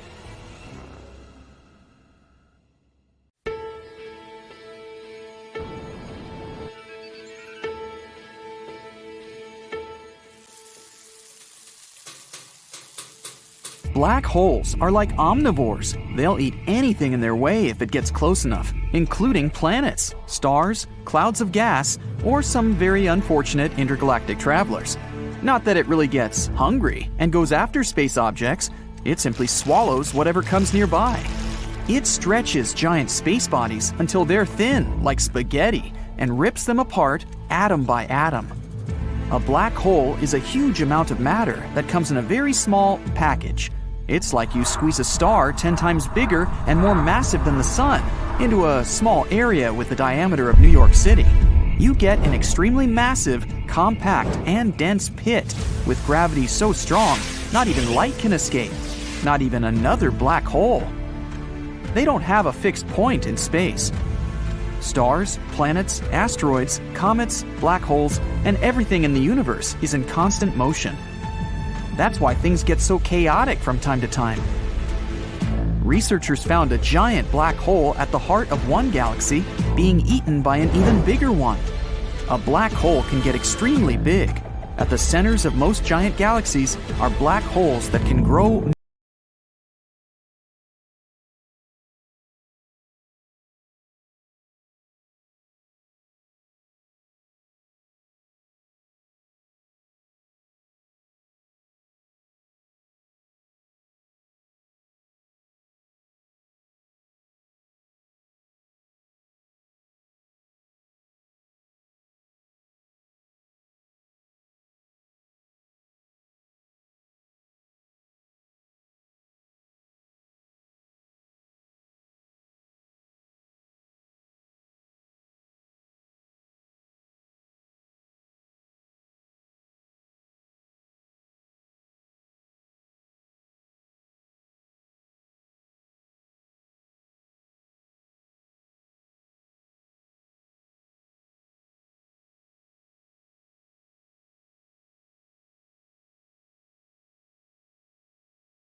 happen. The attracted matter then accelerates, which means starts to move very quickly and heats up. The black hole then starts emitting X-rays that radiate in the area surrounding it. The energy of X-rays affects the neighborhood and can, for example, spur the growth of new stars. And finally, BAM! They collide. It's a massive burst of energy, one of the biggest bangs ever since the Big Bang. In less than a second, that collision emitted more energy than all of the stars in the visible universe together at the same time. Black holes can become huge, but not necessarily. Stellar mass black holes have a mass similar to the Sun, and they can be very small. The one scientists found in 2019 is located 10,000 light years away from us and is only 12 miles across. They really have a reputation for destruction, but black holes are just another source of gravitational force, similar to stars. That means it's possible for a space body to orbit them, if it moves fast enough, of course. Let's say there's a black hole with the same mass as the Sun. The speed a space body would have to move at is the same as the one needed to orbit our Sun, if the distance is the same. That's a theory. In reality, planets don't really orbit black holes, because those that have a mass similar to our parent star are mostly the remnants of giant stars that ran out of nuclear fuel and eventually exploded. That's how black holes are created in the first place. And chances are that none of those planets nearby will survive it. But 30 years ago, scientists discovered the first planets beyond our solar system. These planets were found orbiting a pulsar, which is also some sort of supernova remnant. We don't know how they survived the explosion of their parent star. It's possible they may have been created after the destruction from debris that formed after the explosion. Scientists even have a theory that black holes are possibly wormholes, something like tunnels to other galaxies. That means they don't destroy objects they swallow, but send them somewhere. The theory says the object that enters and then goes out on the other side leaves the tunnel through something opposite of the black hole, a white hole. It probably looks similar to its companion, with all that spinning and similar mass. There could be a ring of gas and dust around the event horizon. The event horizon is the point of no return, the part of a black hole where nothing escapes. Unlike a black hole, a white hole lets light and all the matter leave, but none of that will be able to enter the portal once again. About 50 years ago, Stephen Hawking realized that black holes leak energy. Scientists then developed the theory that a white hole could be born out of a black hole. They're still not sure how the black hole disappears, but in this scenario, it would grow so small it no longer can have such strong gravity that makes it swallow other objects. So, it might turn into a white hole then. Such a hole would be similar in mass to something really light, like human hair. It wouldn't be so dramatic as its black hole ancestor, but it would still hide mysteries in its interior, the information of all space objects it had swallowed previously. It would eventually spit out that information and get so big, it would dominate the universe. White hole behavior, opposite of black holes and all that sucking the matter inward, could be compared to the Big Bang explosion, where the universe is expanding and new objects are forming. But even if something like this happens, it may only be possible trillions of years from now. And there's an issue. Even if some big white holes did form somewhere in space, they probably wouldn't last too long. Outgoing objects would collide with the matter in orbit, so the whole system would collapse and turn into a black hole once again, since they're also formed after supernova explosions. Stars, asteroids, comets, galaxies, and planets, all those space things we can see, make up nearly 5% of the universe. About 25% could be dark matter, a mysterious substance we can't actually see, but assume it's there because everything in the universe moves to its gravitational tune. This dark matter is kind of like a spider's web. It holds all those galaxies that move pretty fast together. Its evil twin is called antimatter. Antimatter particles are like the opposite version of the matter, the same mass but opposite electric charge. When they collide, antimatter wipes out the regular matter, and the result is pure energy. Dark matter probably makes the universe expand even faster than it used to do. One of the latest theories says it could be responsible for the huge asteroid strike that made the dinosaurs go extinct, too. The universe doesn't have a center, but galaxies do. The Earth makes a circle around the center of the Milky Way once every 250 million years. This orbit is not straightforward, but we can roughly predict it. Once in every 60 million years, we go through the crowded region of our galaxy, known as the galactic disk. At the same time, we can track some harsh mass extinctions in the history of our planet, including the asteroid that wiped out the dinosaurs about 66 million years ago. Professor Rampino from New York University proposes that dark matter has a gravity that could throw nearby space bodies into the Earth's path whenever we enter the galactic disk. That means some asteroids and comets that would usually be far away from us are flung towards our planet. The biggest thing in the universe, at least the one we know about, is the Hercules Corona Borealis Great Wall. It's a cluster of galaxies 10 billion light-years across, bound together by gravitational force. The biggest elliptical galaxy is IC 1101 and has a diameter of 4 million light-years.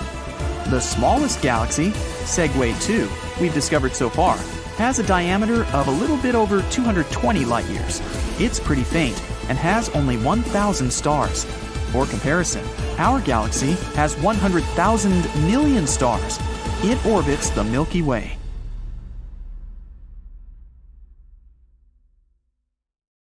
If you somehow fell into a black hole, it might change your future and erase your past.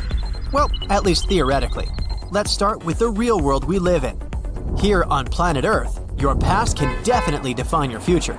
But imagine you're not on Earth, but somewhere out there in the endless universe, and you stumble upon a certain type of black hole. The one that a UC Berkeley mathematician found. Not to mix it with a regular black hole. Let's call this type, what about a benign black hole, huh? So here's why you need a specific black hole. Thing is, you're highly unlikely to stay alive in a regular black hole. But according to some calculations made by a postdoctoral fellow, Hinz, from UC Berkeley, this specific type of black holes we agreed to call benign ones might expand at an accelerating rate. This is what makes it possible to survive the transition from our deterministic world to a black hole, which is not deterministic. Let's imagine you survived that passage, and now you're moving towards the center of a benign black hole. It's impossible to picture what's inside, and if you, as a traveler, could actually get into a black hole, you'd never be able to communicate to the outer world what interesting things are hidden in it. But it's not what interests us for now. We need to know how to get rid of the past. Hinz, the mathematician you already know, studies non-rotating black holes that have an electric charge. The most important thing about them is that besides the event horizon, they also have the Kachi horizon. And here's the point. The Kachi horizon is the place where so-called determinism simply breaks down. This may sound too scientific, but let me explain it to you. The Kachi horizon is the place where your past doesn't determine your future any longer. So, here's a mathematically proven and apparently working method of how to get rid of your past. All you need to do is get into space, find a specific black hole, make it to the center, and get to the Kachi horizon. However, if it sounds too complicated, you can simply try not to make mistakes here on Earth.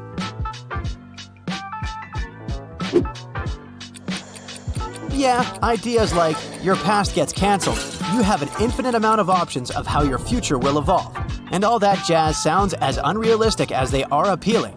Like, imagine no one knows you failed to get into college and get a degree, but from now on, you have every opportunity to do whatever you want. But only theoretically. In reality, once you get into the black hole, not that specific one we've already talked about, you're most likely to disappear once and for all. But hey, don't be sad. I'm only talking about your current physical form. It's a bit deeper than it might seem. Thing is, there's a curious principle of quantum mechanics that can be explained in a simple way. For starters, imagine that you're not a human being, but just information. You have your experience, your background, and your thoughts. All of these are the information you are. Now, let's make it even simpler. Imagine a USB drive or a book. Both of these things contain information. If you smash a USB drive that contains music and movies, it won't exist anymore in its physical form, but the information it had will never stop existing. Same with the book. If you burn it, the information it has doesn't get burned. It continues to exist, but in another form. So, this fun theory claims that even though someone passes the horizon of events, which is a point of no return before you get spaghettified, they don't stop existing. In simple words, these universe travelers still exist, but in the form of information. Now let's go back to the black holes. According to Stephen Hawking, black holes emit radiation. Radiation makes them shrink, and with time, I mean much time, a black hole can shrink so much that it eventually disappears. So what happens to the astronaut who got entangled in a black hole if it disappears? Nope, they won't be ejected from the black hole in the way they used to exist. However, they will still be ejected from there, but in the form of Hawking radiation. But it's just a theory. Right, you remember that no one knows exactly what happens in the black hole? Another theory says that what happens in the black hole doesn't really stay in the black hole. Sounds like a good alternative to Las Vegas if all the flights for the weekends have been booked. Some scientists believe that a black hole might have a portal where you can turn back time. According to this theory, there's a white hole at the end of a black hole. If you get there, you can undo things. Like, you broke your mom's favorite vase? Hop into the white hole and it'll be as good as new there. You cooked a scramble and made a fresh orange juice, but somehow lost your appetite. It's not a problem if you cook it inside a white hole. Voila! The eggs are unbroken. The oranges are uncut and juicy again. No more food waste.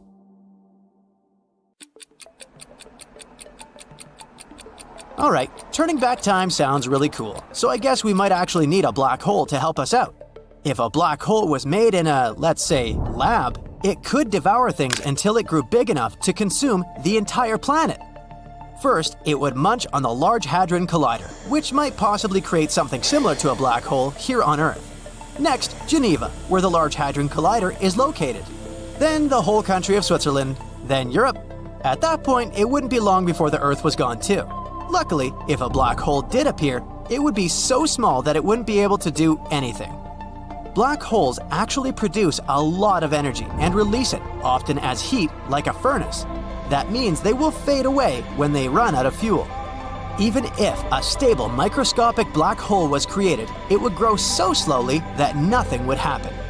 Assuming that it survived long enough to absorb the tiny particles around it, a black hole of this size would take super long to get even a pound of weight. I won't be around then. But a black hole on Earth could be a great thing.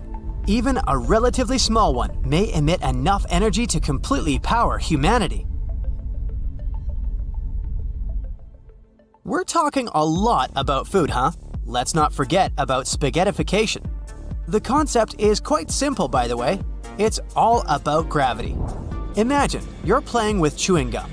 With your force, you could easily stretch it so instead of a regular piece, you can get a long and thin one. The same happens to you. Black hole force is enough to stretch you as if you were a piece of chewing gum. Gravity holds you tight on one side, which makes you stretch. You may wonder, how come you don't get spaghettified on Earth if there's gravity too? Easy peasy. It's just too weak to do that with you. If you asked a butterfly to stretch the gum, would it be able to do that? Not likely. Their tiny limbs are just too weak. Same here. The Earth is just too weak compared to a black hole. So, if you were wondering whether you'll ever reach 6'6", it may never happen on Earth. But once you're in a black hole, you can go far beyond those mere 6'6".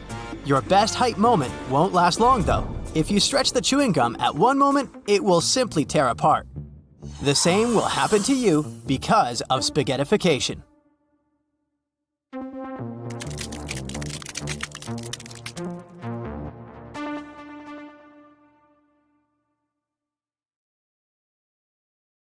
You might think falling into a black hole is as easy as falling into a giant pit, but boy, is it a whole different ballgame. To actually fall into a black hole, you would need some incredible luck and a dash of wizardry. Moreover, if you were watching something fall into a black hole, you wouldn't even see it. Why? Well, let's try to understand the magic of physics. Falling into a black hole is really tricky. First of all, to even have a chance of doing this, you would need to aim perfectly and start your journey from very far away. It's like trying to hit a tiny target from a long distance. That's because black holes exist within galaxies, which are filled with other objects like stars, planets, and gas clouds. These objects have their own gravitational forces that can influence the path you need to take. It's like you have to carefully navigate through the room, avoiding bumping into others or getting pulled off course by their movements. In a similar way, when falling into a black hole, you need to navigate through the influences of other celestial objects. As you get closer, things get even more complicated. Making even the tiniest change in direction would require a tremendous amount of energy that you wouldn't be able to generate. It's like trying to steer a spaceship with no fuel left. This is because the black hole's gravitational pull is immensely strong. Once you pass the point called the event horizon, there's no coming back. You wouldn't be able to control anything. Now, even if you somehow manage to get on the right path and avoid all the obstacles, there's still a dangerous situation waiting for you. The intense heat and energy around the black hole, called plasma, would fry you as you get closer. So, you would need some impossibly strong protection to get even close to it. But not only is it nearly impossible to fall into a black hole, it's also impossible to see someone falling in it. Why? Let's find out. Imagine you're standing far away from a black hole, watching something getting closer and closer to the event horizon. As this thing, let's say it's a spaceship, falls into the black hole, two very strange things start happening. First, the color of the spaceship will change. You see, the gravity near a black hole is incredibly strong, much stronger than anything we experience here on Earth.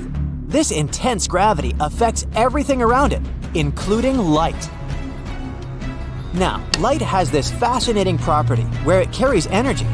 But when light gets close to a black hole, the powerful gravitational pull starts sapping away its energy, kinda like stealing it, making light weaker. And you know how when you look at a beautiful sunset, the sun appears to be this warm, reddish-orange color?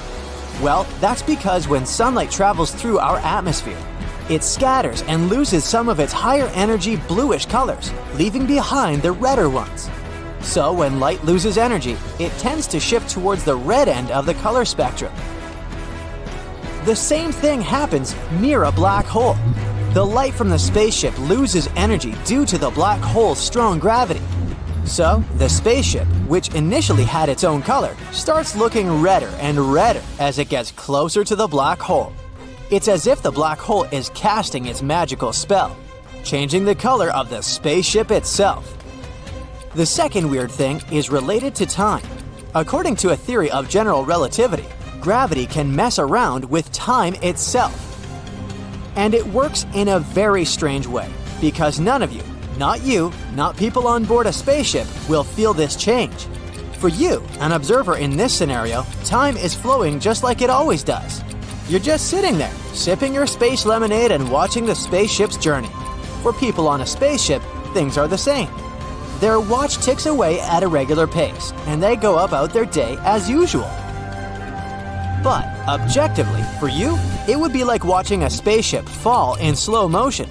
It will seem to you that it's been falling into a black hole for weeks or even years. You might turn 80 and the spaceship is still out there. Crazy, right? Now, if time slows down for the spaceship, it means the light it emits also slows down. So, imagine someone on that spaceship flicking a flashlight on and off. But because time is moving so slowly, the light coming from the flashlight also moves in slow motion. It takes ages for each burst of light to reach your eyes. You'll be watching a spaceship as if you're watching a video in super slow motion. And when light takes longer to reach your eyes, it becomes weaker and dimmer, just like a fading star. So, as the spaceship gets closer and closer to the black hole's event horizon, not only does it start looking redder, but it also appears dimmer. So, it becomes harder and harder to see the spaceship as it gets closer to the black hole. It slowly fades away, like a disappearing act on the grandest stage of the universe. Pretty mind-boggling, isn't it? But that's all about you, the observer. And how are people on board doing? What do you actually experience when you fall into a black hole? As you get closer to the black hole, something really weird starts happening. The gravity near the black hole is so powerful that it stretches and warps everything around it. So the difference in gravitational pull between your head and feet becomes significant. This difference creates a tidal force, which stretches your body like a long, thin shape. It's a process that's scientifically called spaghettification. Essentially, you would be stretched into a human noodle. Being turned into spaghetti might sound fun for a pasta lover, but it's definitely not so great for an astronaut. Meanwhile, colors around you begin to warp and distort, creating a dazzling light show. It's like riding a roller coaster through a rainbow tunnel.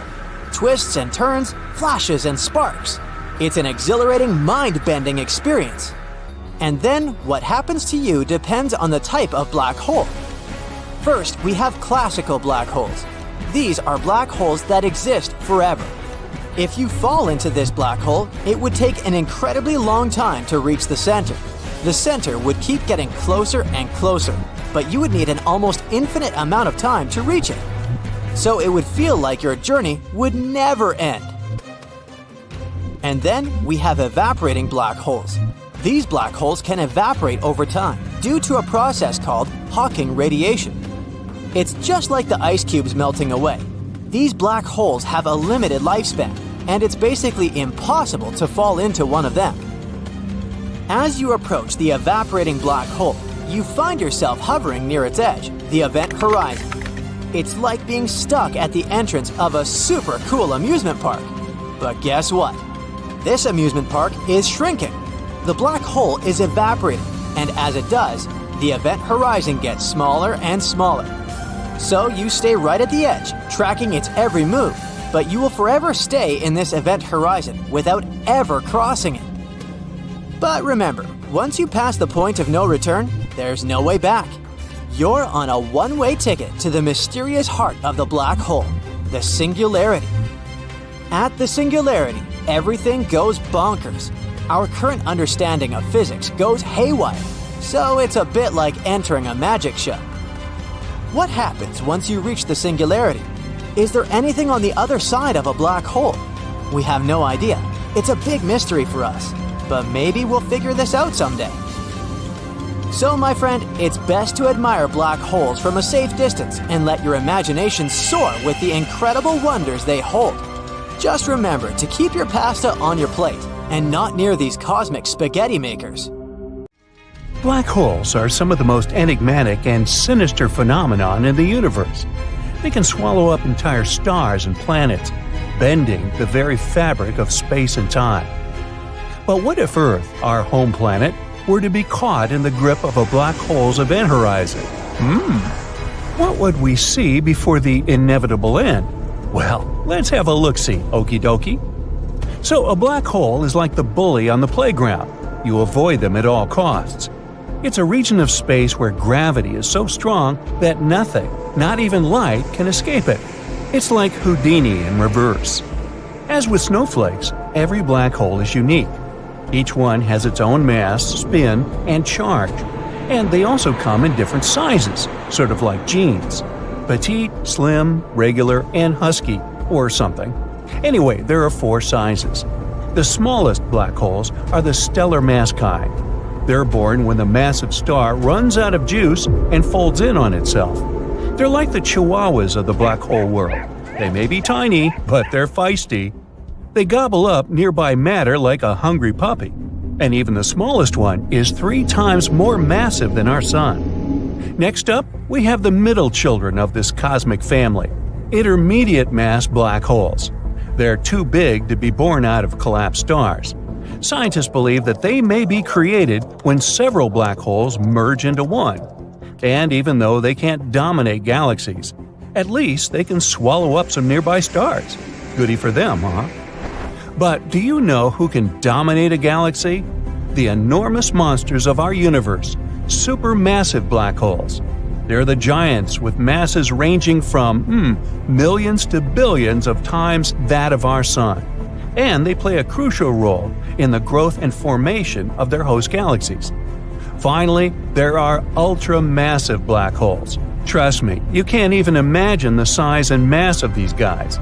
These cosmic eldritch horrors are extremely rare, but the ones we know can devour entire galaxies like Pac-Man. So, what happens if you get too close to a black hole? Or more like, what would you see in your last moments? Well, first, you reach an event horizon. It's like a point of no return, an invisible boundary that marks the edge of a black hole. And here's where things start to get really weird. For example, time starts to slow down. Not for you, for an outsider watching you from a safe distance. If you were falling into a black hole, you wouldn't feel any different. But if you were watching someone else fall into it, you'd see them slow down and eventually freeze in time, like in a paused video. As you get even closer, you would start to see some pretty mind-bending things. The gravity would cause the light around you to bend and distort, creating a sort of funhouse mirror effect. You might even see a halo of light around the black hole, known as the photon ring, or jets of high-energy particles spewing out from the black hole's poles. You can actually get pretty close to a black hole without feeling any major effects. It's only when you cross the event horizon that there's no going back. Your goose is cooked. After crossing this boundary, you'd be unable to see anything. For the person watching you from the outside, it would be as if you had suddenly disappeared. Meanwhile, you might start feeling a bit stretched out, like a piece of spaghetti. This is because the gravity is so stark that it's pulling you in different directions at once. There's even a scientific term for it, called spaghettification. We'll cover linguinification in another video. Now that you're inside a black hole, you're taking aim at the singularity. It's a point of infinite density in its center, where all matter is crushed down to a single point. It's like trying to fit an elephant into a tiny matchbox. Everything gets squished together until it's as small as it can possibly be. Which means it's time to wave goodbye, I guess. And if all that sounds scary, here's another fun fact. Black holes are not rare at all. Actually, there's one in the center of each galaxy, including our own Milky Way. So, does it mean that we'll eventually be sucked into it? And if so, how exactly would it happen? Well, let's see. Imagine a black hole approaching our solar system. At first, it appears as nothing more than a tiny speck in the distance. But as it gets closer and closer, its gravitational pull begins to wreak havoc around. Planets start to veer off course, asteroids are flung into oblivion, and comets are shattered into a million pieces. But just like waiting for the sausage to be served in a German restaurant, the worst is yet to come. Yeah, like that joke. Soon, it inevitably reaches the Earth. First, our planet's atmosphere would be pulled toward the black hole, triggering a massive windstorm. And there'd be huge waves on the oceans, the water itself being distorted by gravitational forces. Imagine seeing seas and oceans getting stretched out. Earth's magnetic field is generated by the motion of molten iron in the planet's core. But now, the extreme tidal forces of the black hole would disrupt this motion, causing the magnetic field to weaken and distort. All this would cause massive earthquakes and volcanic eruptions as the planet's crust and mantle were pulled apart. All infrastructure and technology would be completely destroyed. Buildings, bridges, and roads would be torn apart. Okay, let's hit the pause button. Pretty horrifying, isn't it? Nah, but don't worry. You wouldn't have even seen that much, because you would have felt the effects of the black hole much, much earlier. Well, back to the future. We'll lose our magnetic field even before everything started to collapse. And this means not only that the weather and climate will become terrible, we'll also be exposed to extreme radiation. These gamma rays and the heat from the black hole could drastically change our planet. Say ta-ta to all our beautiful nature. At least misery loves company. We won't be the only ones affected by a black hole, which is probably even worse. As this beast engulfed the entire solar system, it would consume about everything. One immediate effect would be the disruption of the orbits of asteroids, comets, and all the other bodies. The planets would begin to deform and stretch, their surfaces warping like molten metal. The sun itself would be affected, its surface contorting like a glob of putty. And yeah, all this is scary even to imagine. But now, breathe and relax, because none of this will ever happen. This is the bright side, remember? Your infinitesimal odds of winning the big lottery are even better than the Earth ever being swept into a black hole. The nearest black hole to our solar system is called Gaia BH1. Discovered by scientists in 2022, it's found in our own Milky Way galaxy, about 1,600 light-years away from Earth.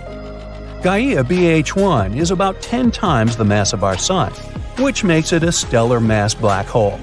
It's not very interesting on its own, but its discovery has supplied valuable insights into the behavior of these cosmic monsters.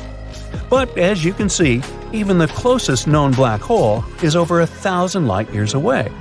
They move very slowly, and they'll never get so close to our system to pose some kind of a threat. Hey, but didn't you say there's a black hole in the center of the Milky Way galaxy? Doesn't that mean it's going to eventually hoover up our entire galaxy, you may ask? Maybe not in that voice. Well, don't worry. The correct answer is no. The one in the center of our galaxy is called Sagittarius A star. You may remember it from that viral blurry photo that circled around the internet a few years ago. This black hole is indeed very massive and has a strong gravitational pull, like two 8th graders in love. However, it's still a small beam. It only affects objects that are close to it. The objects in the galaxy are all too big and move too fast to be pulled in by black holes. Nevertheless, they're still fascinating objects to study. Scientists are still trying to unlock the mysteries of black holes. And even though they'll never be dangerous to us, they're still a huge reminder of the incredible power of our universe. Now I think I'll turn my attention to the incredible power of chocolate. When astronomers started a project that was organized to create a detailed 3D map of our galaxy, they didn't expect to find anything surprising. But that's exactly what happened. Earlier in that year, Harvard scientist Dr. Anna Bonacca noticed a weird disturbance in our galaxy's stellar streams. A stellar stream is a line of stars that are moving together through galaxies. The stellar stream we're talking about is called GD1, and it's stretched in an impressive line across our sky. This stream used to be a cohesive line stretched by the gravity of our galaxy. One day, Dr. Bonacca noticed a gap in it. and this gap had a strange, ragged edge. In fact, it looked like something terrifyingly huge recently plunged through the stellar stream. The sheer force of this object's gravity was so great that it managed to drag stars in its wake. The most shocking thing was that the telescopes simply failed to find the source of the damage. But then, what could this unseen bullet be? One theory suggests that the intruder is a stray star. But, according to Dr. Banaka, the hole is way bigger than any existing star. It'd have to be 1,000,000 times more massive than our sun. Okay, so what if the hole in the Milky Way was torn by a supermassive black hole, like the one that dwells in the center of our galaxy? If these two black holes got too close, they wouldn't be able to escape each other's gravity. A collision might be inevitable. Then the stronger of the two holes would consume the weaker one, and one huge, super mighty black hole would appear. But people have yet to witness a collision of black holes. Plus, scientists can't predict the consequences of such a merge, even though they've simulated it on powerful computers. The only obvious fact is that it would produce incredible amounts of energy. Huge ripples would travel through the entire universe, bound to hit our planet eventually. Then again, two black holes in one galaxy might refuse to merge. Imagine this. A supermassive black hole hundreds of millions of times the mass of the Sun is spinning in the center of the Milky Way at a phenomenal speed. Another spinning black hole approaches ours. What do you think will happen? Right, one of the holes, most likely the intruder, will get kicked out and sent hurtling away like a frisbee flying through space. And who can guarantee that it wouldn't head toward the Earth?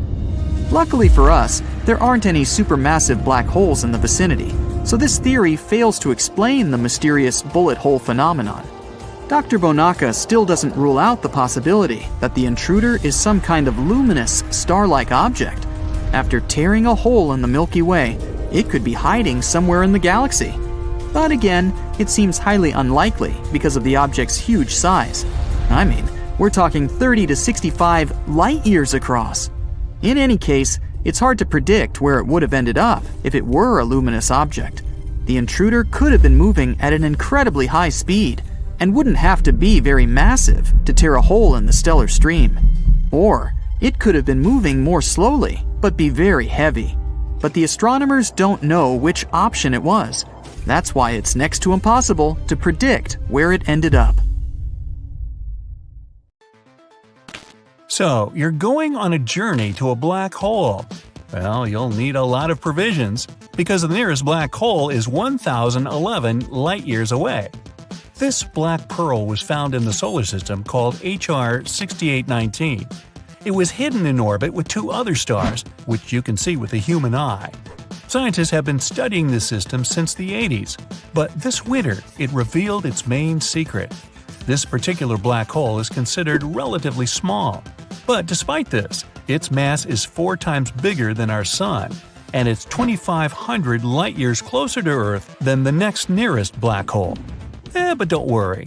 For people, the distance of 1,000 light-years is unreachable.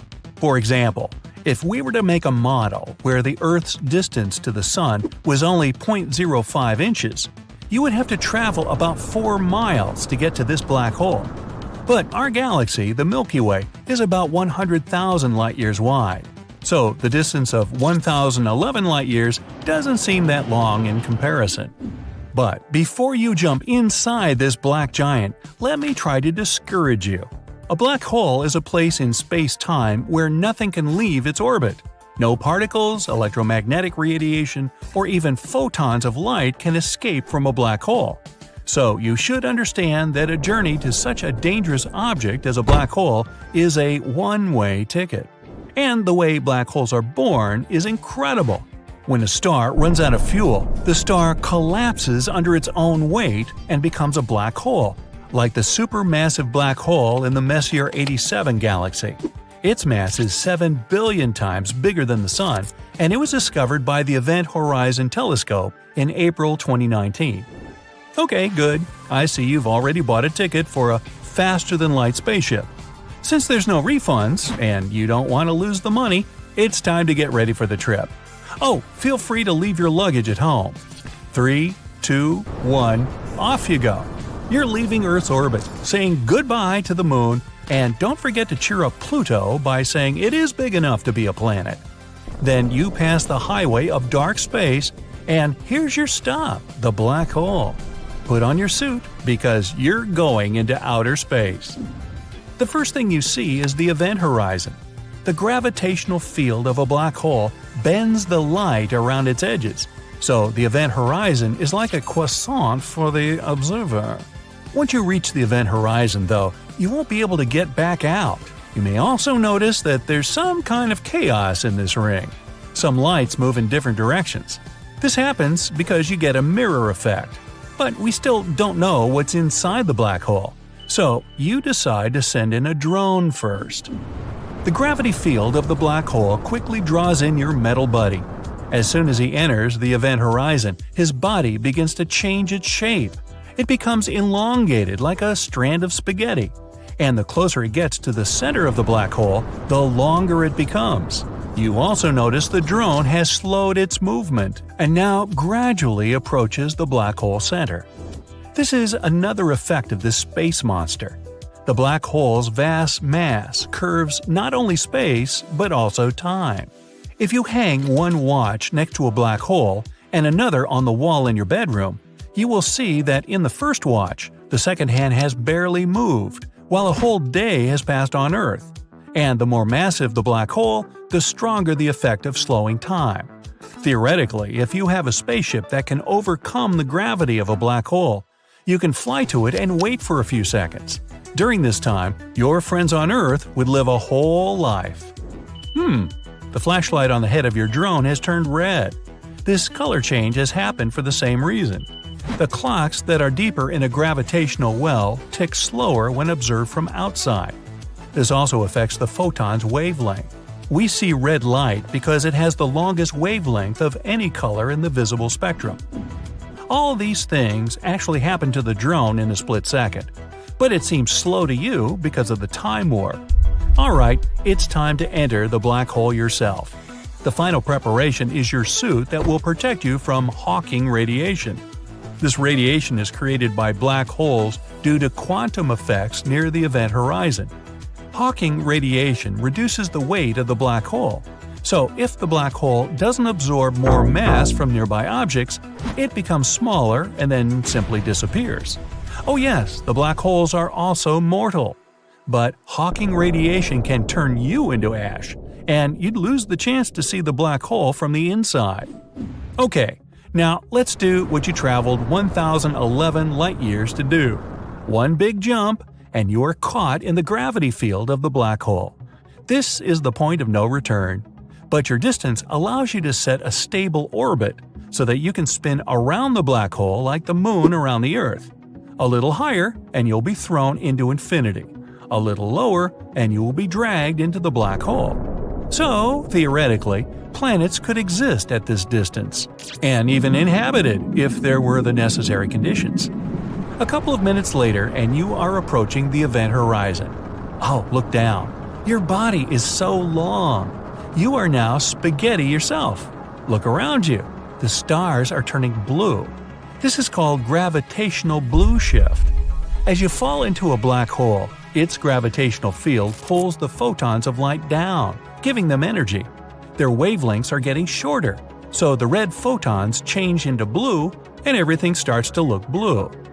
Now you are right outside the event horizon, and the only thing you can see is a round blue beam of light above you.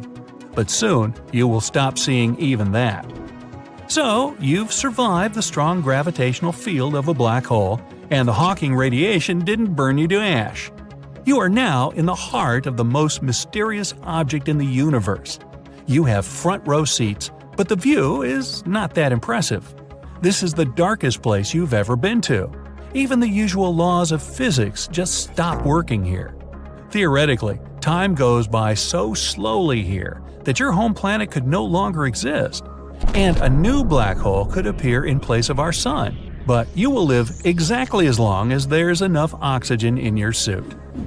But what if this cosmic object is actually a wormhole that leads to another place in the universe? This is a popular theory, but scientists still can't confirm it. But if it is true, then after a while, you'll see a blue light again. Now you'll experience the same fall, only in reverse. Once you leave the singularity, which means the black hole's heart, you will be in the event horizon. The light from the stars gradually changes from blue to red. You can feel the shaking and warmth from the Hawking radiation. But then you're thrown into outer space, perhaps in some faraway galaxy. No one knows what will happen next. Are you in contact with an unknown life form? Or will the conditions there be intolerable for a human being? Or maybe you will not go to another place in space, but to a parallel universe. This theory also exists. According to it, black holes are portals to other dimensions. Simply put, there are endless copies of our universe. Every time you were faced with a choice, your twin from another universe chose something else. But let's leave that to fantastic movies. Right now, the journey into a black hole is merely impossible for humanity. We can't even reach the nearest one. But one day, we will learn more about these space objects' nature, and maybe this knowledge will push humanity forward and make us a multi-galactic civilization.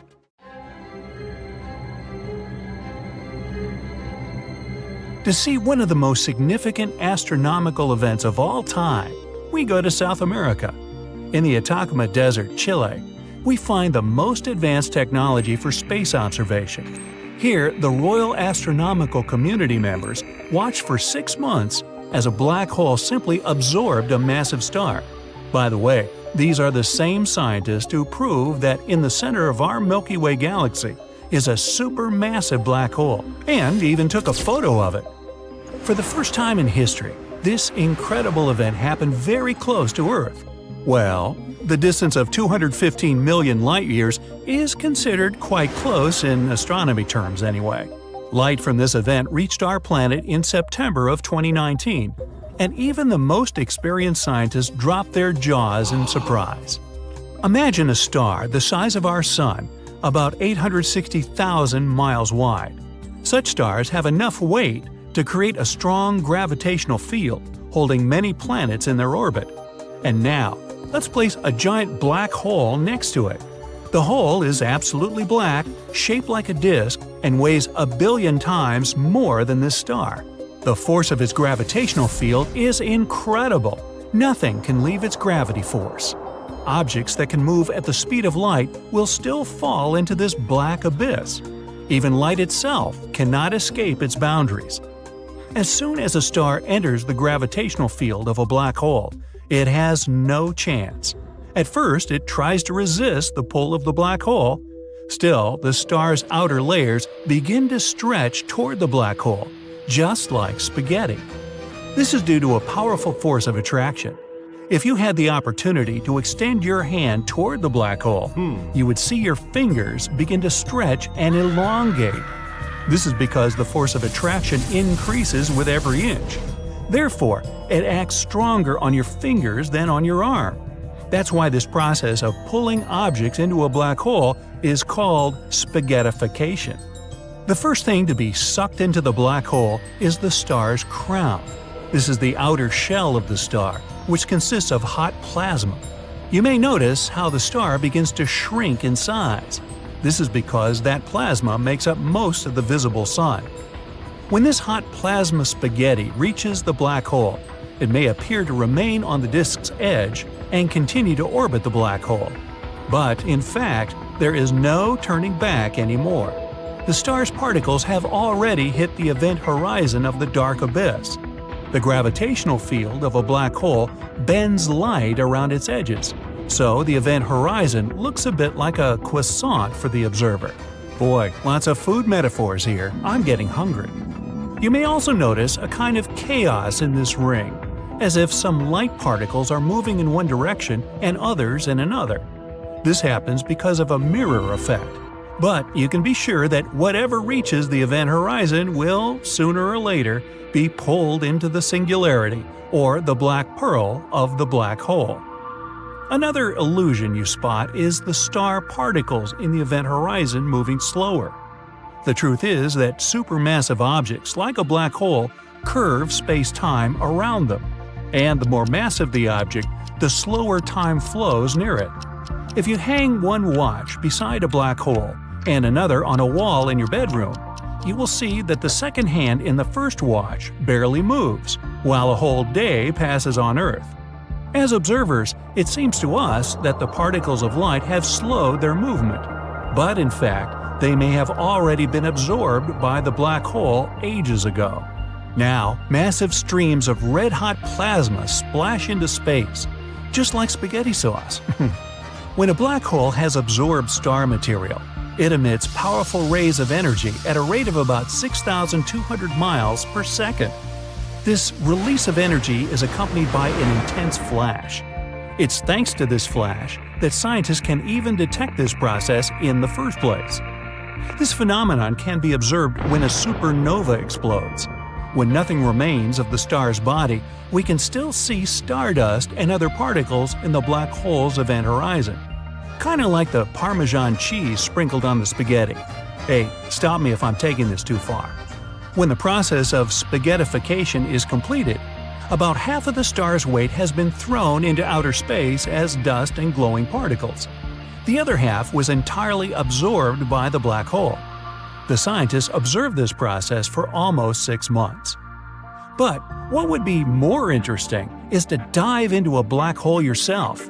Well, we can't do that yet, but we can simulate this process. Here's a little drone, our metal friend, kinda like a meatball. No, I haven't had lunch yet. Right now, it's at a safe distance from the black hole, the length of about 3 widths of the event horizon. Objects at this distance can orbit the black hole safely. A little closer, and it'll be swallowed up by a dark infinity. So, our destroyed star could have safely existed at this distance. Moreover, planets can live at this distance. And if there is a suitable source of light and heat somewhere nearby, life can exist on these planets too.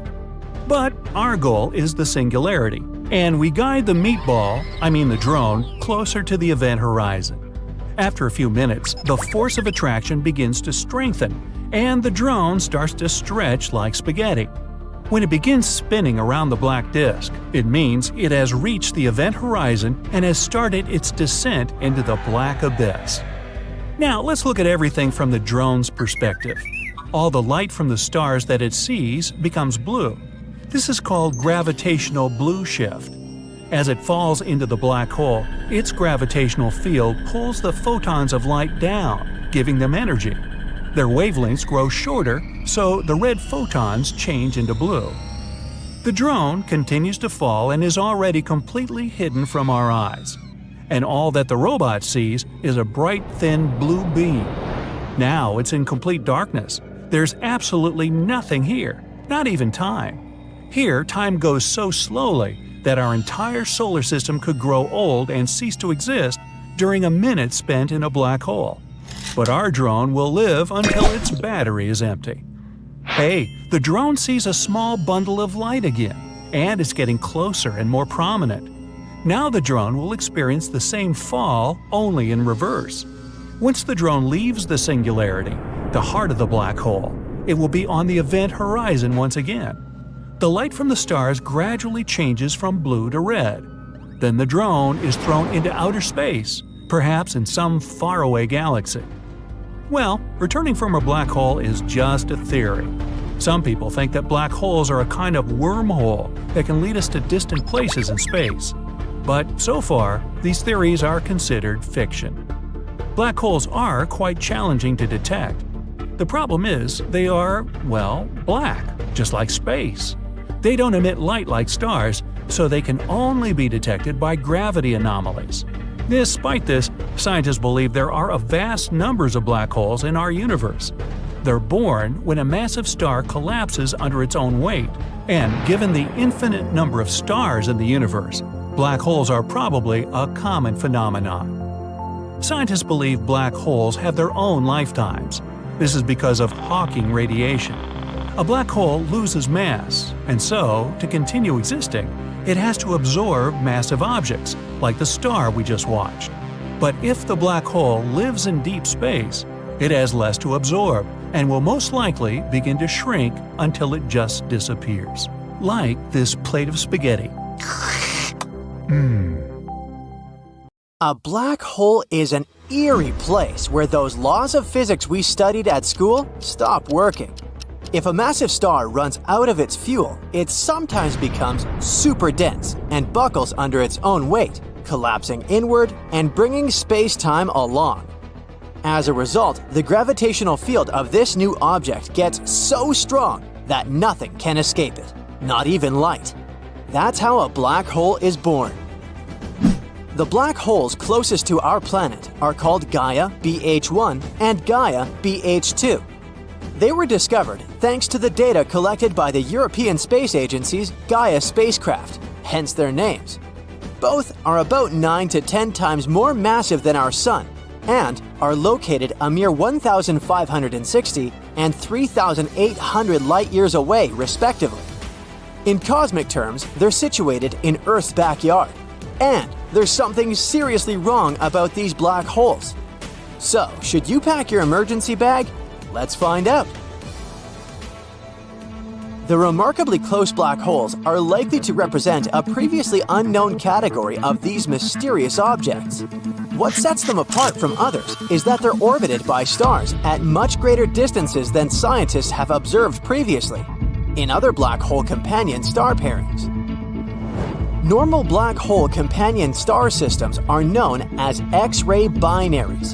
They are usually bright in radio and high-energy X-ray emissions.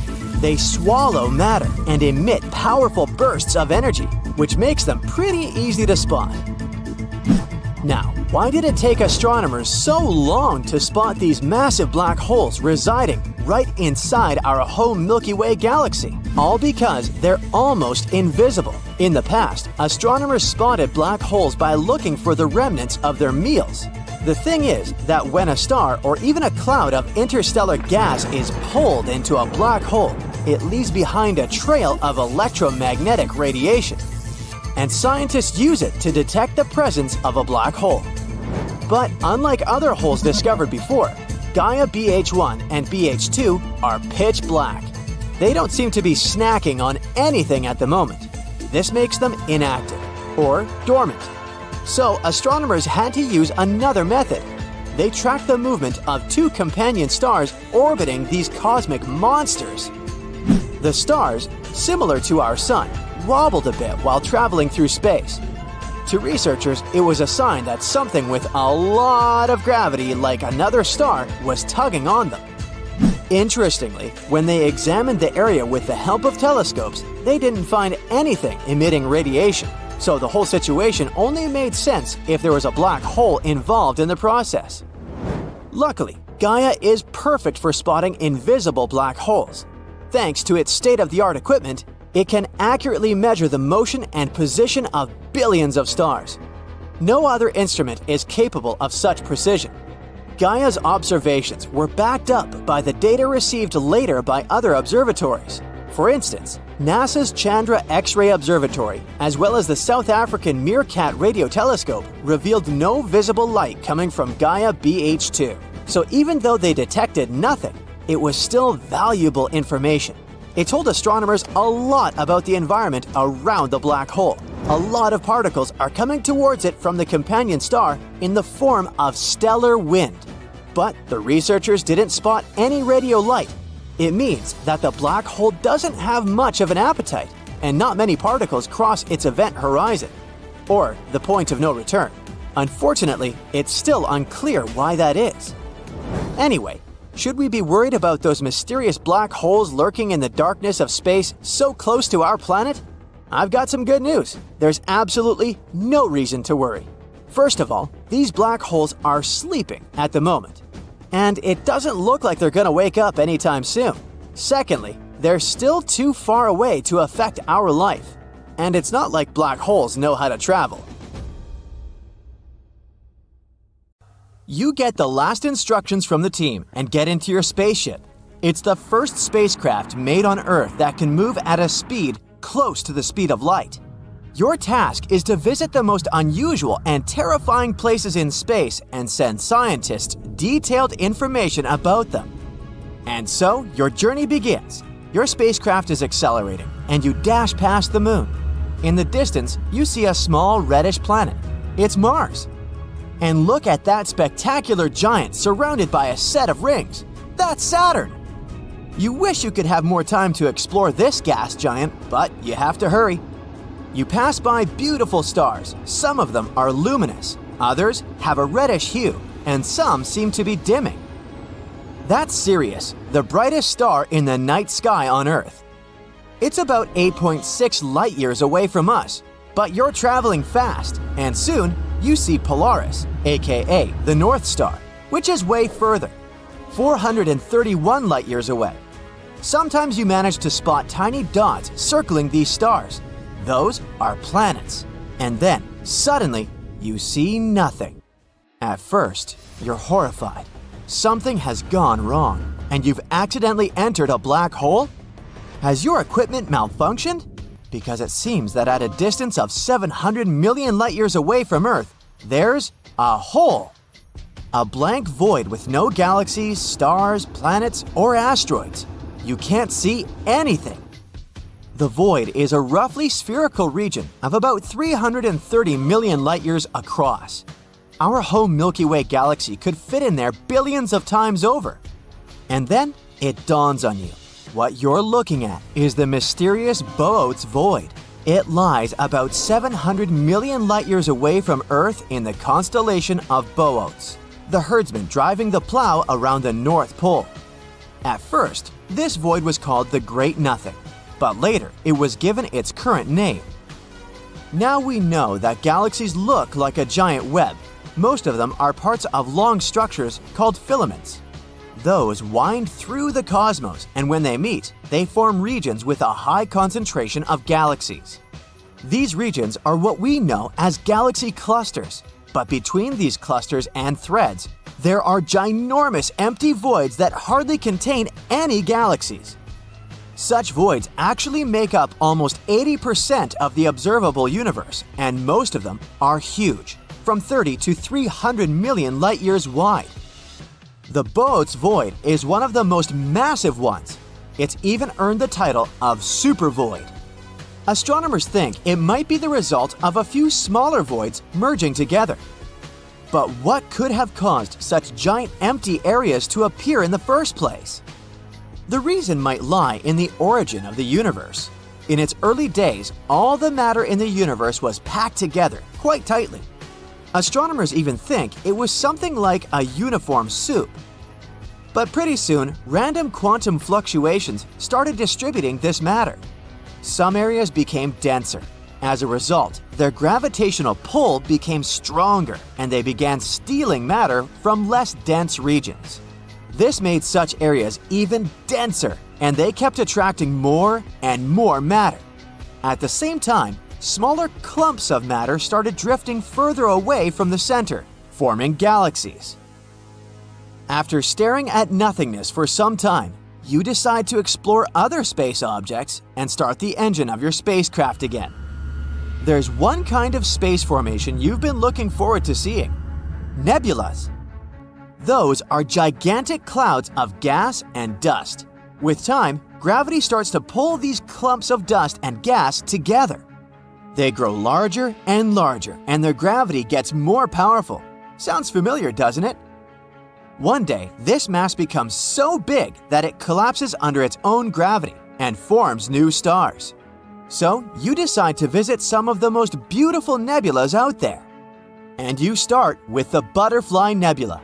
This butterfly's wingspan is more than 3 light-years. And the structure inside the nebula is one of the most complicated ever observed. The central star, a white dwarf, is heated to an incredible 450,000 degrees Fahrenheit. It means it was formed from a gargantuan star, likely more than 5 times the size of our Sun. The white dwarf is surrounded by a thick disk of dust and gas at the equator. That's what probably makes the whole structure look like an hourglass or a butterfly. The next place you decide to visit is the Eskimo Nebula, 5,000 light-years away from Earth in the constellation of Gemini. It was discovered more than 200 years ago and got its name for a reason.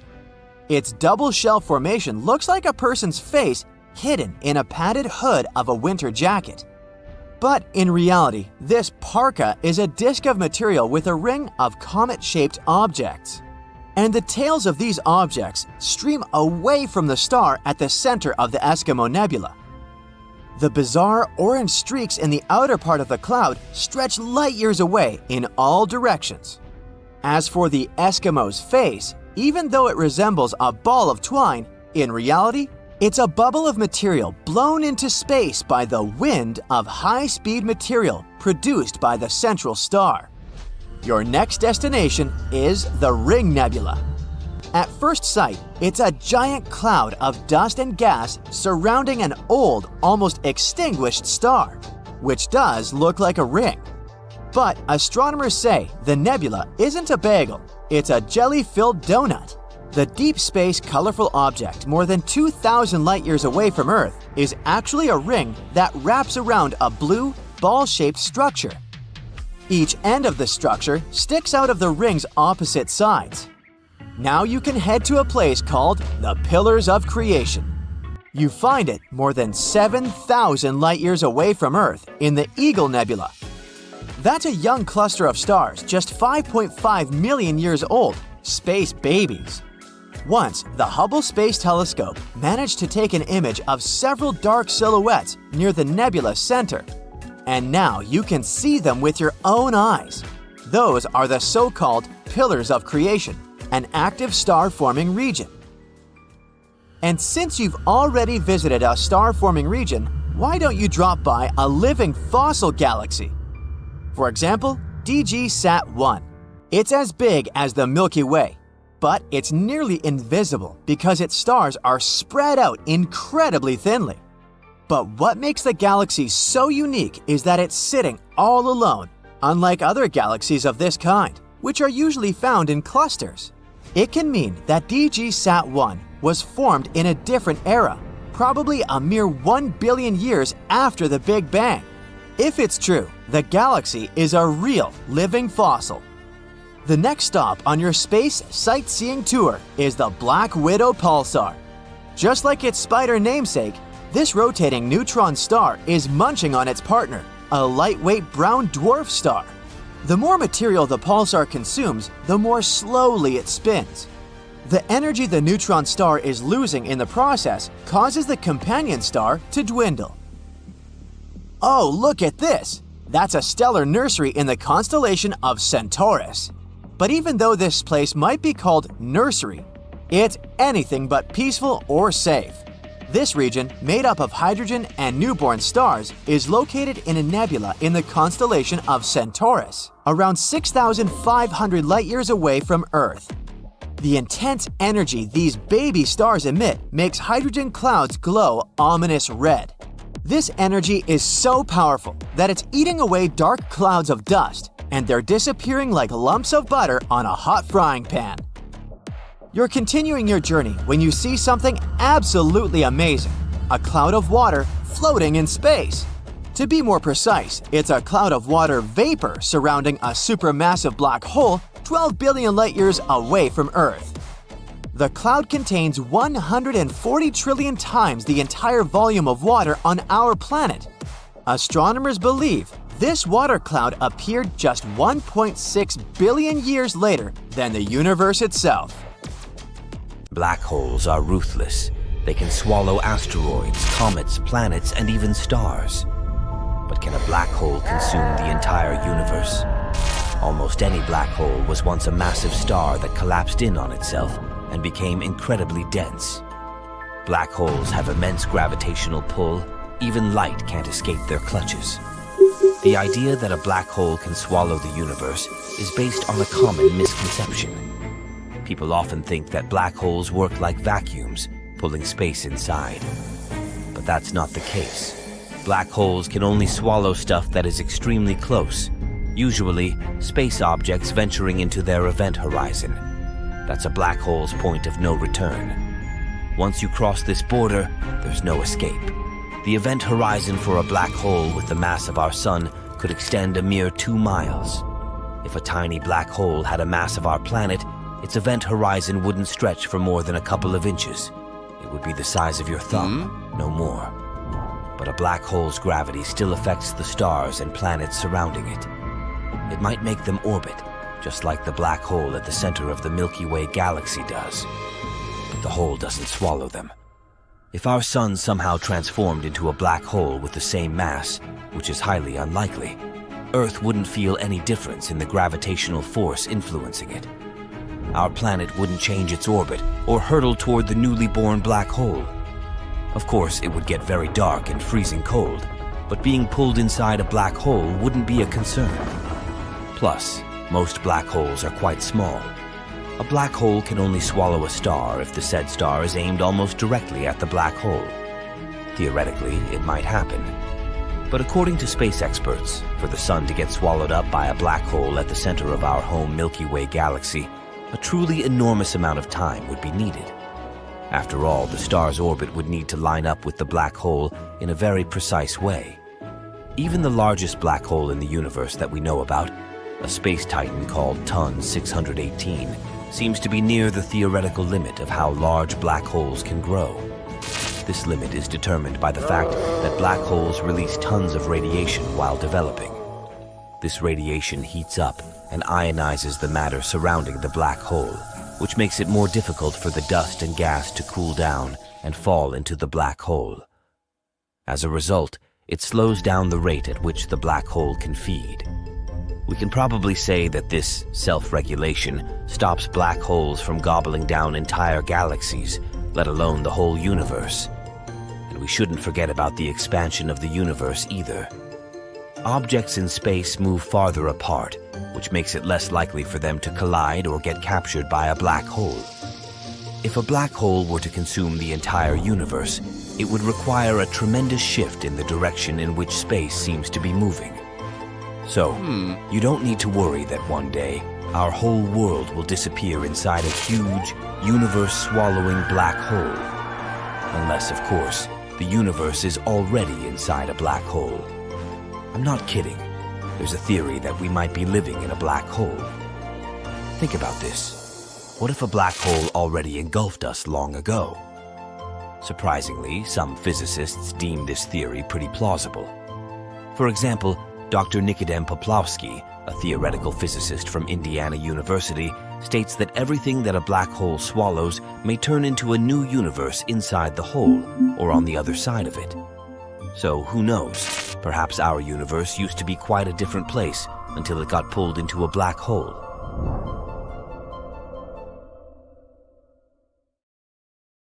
The James Webb Space Telescope has recently discovered the oldest black hole ever found. It's an ancient monster as massive as 1.6 million suns, and it's lurking 13 billion years in the past at the center of an infant galaxy. This supermassive black hole appeared a mere 440 million years after the beginning of the universe. But it's just one of the countless black holes that inflated to terrifying scales during the dawn of the cosmos. It's the period about 100 million years after the Big Bang. That's when the young universe started to glow for a billion years. This discovery of the universe's oldest black hole can provide astronomers with the answers to some vital questions. For example, how could these space whirlpools balloon in scale so fast after the universe began? Or how did they appear in the first place? You see, black holes in the early universe couldn't grow as quietly and steadily as many modern black holes do. They were bound to experience some peculiar formation and growth. At the same time, closer to the present day, black holes are believed to be born from the collapse of ginormous stars. They grow by munching on gas, dust, stars, and other black holes non-stop. The friction created in the process makes the material, spiraling into a black hole, heat up, and it emits light that can be detected by our telescopes. To spot the oldest black hole, scientists used two infrared cameras, the JWST's mid-infrared instrument and near-infrared camera. They used the camera's built-in spectrographs to break down the light it had been recording into its component frequencies. While examining the results, they discovered unusual spikes among certain frequencies. It could only mean that the hot material around a massive black hole was beaming out faint traces of light. One of the most popular explanations for how ancient black holes grew so rapidly is that they appeared after sudden collapses of colossal gas clouds. Or they could form as a result of merges between clumps of stars and black holes. There's also a possibility that some of the oldest black holes could have been seeded by hypothetical primordial black holes. Those are believed to have appeared moments after the universe began, but their existence hasn't been proven yet. In any case, this most recent finding of the ancient black hole is extremely important because the formation of galaxies and the appearance of black holes go hand in hand. Every normal-sized galaxy that we know of has a black hole at its center. But even though such black holes are massive and can weigh millions and billions of solar masses, they are still tiny in comparison with their home galaxies. A supermassive black hole usually reaches less than 1% of the mass of a regular-sized galaxy and has a volume that is billions of times smaller. And still, somehow, supermassive black holes can influence galaxies, controlling the formation of stars for billions of years. The thing is, black holes exert an enormous gravitational pull on their surroundings. Any gas, dust, and stars that come too close to a black hole find themselves trapped. A lot of material crams into the space around the black hole and heats up, because that's what materials do when compressed. Soon, everything around the black hole flattens into a thin disk, which is called the accretion disk, and starts swirling around the black hole. Astronomers believe that this process is behind the mysterious relationship between black holes and their host galaxies. It's a connection between the mass of the supermassive black hole and the velocity dispersion of the gas in the galactic core. This cycle also controls the rate of star formation, which is a crucial element of the evolution of galaxies. If this delicately balanced process goes off kilter, the outflows from black holes can get too strong, not only heating the gas in a galaxy, but also removing it altogether. And then, the formation of stars doesn't simply slow down, it stops completely. Major galactic merger events can lead to such dramatic consequences because too much material falls into the central black hole too fast. We finally know when Earth will cease to exist. It'll happen when the sun enters its red giant phase. Are we going to survive long enough to witness it all? Let's figure it out. In 5.4 billion years from now, our star, which is a yellow dwarf at the moment, will run out of hydrogen in its core. The sun's core will heat up and become denser, causing the star to grow in size and turn into a red giant. The expanding sun will get so huge that it'll encompass the orbits of Mercury, Venus, and probably Earth. Even if our planet survived being consumed on the spot, it'd still end up so close to the heat of the newly born red giant that it'd scorch our planet. No life would be able to survive there. At the same time, there might be another outcome. As the sun expands, Earth's orbit might change too. You see, when our star reaches the final stages of its stellar transformation, it will lose unimaginable amounts of mass through extremely powerful stellar winds. It'll keep growing and losing mass, making the planets of the solar system spiral outward. So can it help Earth escape its dooming grasp? According to astronomers' calculations, our planet will not survive the expansion of the sun in any case. By the time our star reaches its largest radius, which is going to be 256 times its current size, it'll be down to a mere 67% of the mass it has now, and the expansion process will be very rapid. The sun will sweep through the inner solar system in only 5 million years. At one point, it'll enter a short helium-burning phase, which will last around 130 million years. During this time, it will expand beyond the orbit of Mercury. After that, the sun will swallow Venus. By the time our star approaches Earth, it will be already losing as much as 8% of Earth's mass every year. Speaking of our planet's chances, we've got some kind of a good news, bad news situation on our hands. The bad news is that our planet won't be able to live through the expansion of the star. Even if Earth's orbit became 50% more distant from the sun than it is today, it'd still have no chance. The the sun would engulf our planet even before reaching the peak of its red giant phase. After that, the star would still have 500,000 years and 0.25 AU to grow. Once Earth is inside the sun's atmosphere, it will start colliding with particles of gas. Its orbit will begin to decay, and the planet will spiral inward. If Earth was just a bit farther from the sun right now, at 1.15 AU, it would survive the expansion phase of our star. But what can be considered good news in such a tragic situation? Well, long before the sun enters this red giant phase, the habitable zone around it will be gone. The heat from the sun will evaporate Earth's oceans, and solar radiation will blast away the hydrogen from the water. Devoid of its main source of life, Earth will eventually become molten. It doesn't sound like good news, that's true. But the upside of this situation is that humanity will be bound to leave our planet long before it gets swallowed by the sun. We just won't have a choice. Of course, we can't be sure that some other catastrophic event won't claim us before we have time to colonize some other world. An additional benefit of the changing boundaries of the sun's habitable zone might be the restructuring of the entire solar system. Even though Earth won't be in our star's habitable zone anymore, most of the outer solar system will be. This zone will stretch well into the Kuiper Belt, which means that the formerly icy worlds will melt and liquid water will appear beyond the orbit of Pluto. So maybe that's where our new home will lie. Stellar mass and intermediate mass black holes form when huge stars can't support nuclear fusion anymore and collapse, unable to withstand their own gravity. But it's not so clear with supermassive black holes. The mechanism of their formation is still unknown, since there seem to be no stars large enough to directly collapse into such a giant black hole. Nearly every large galaxy has a supermassive black hole at its center, and our Milky Way isn't an exception. We've got Sagittarius A, which is pronounced Sagittarius A star. This space monster is mostly dormant and rarely wakes up to munch on gas and dust, and still, its mass is millions of times that of the Sun. To be precise, almost 4.5 million times. There are still lots of mysteries surrounding this black hole, but one of the most recent discoveries can also be the most exciting.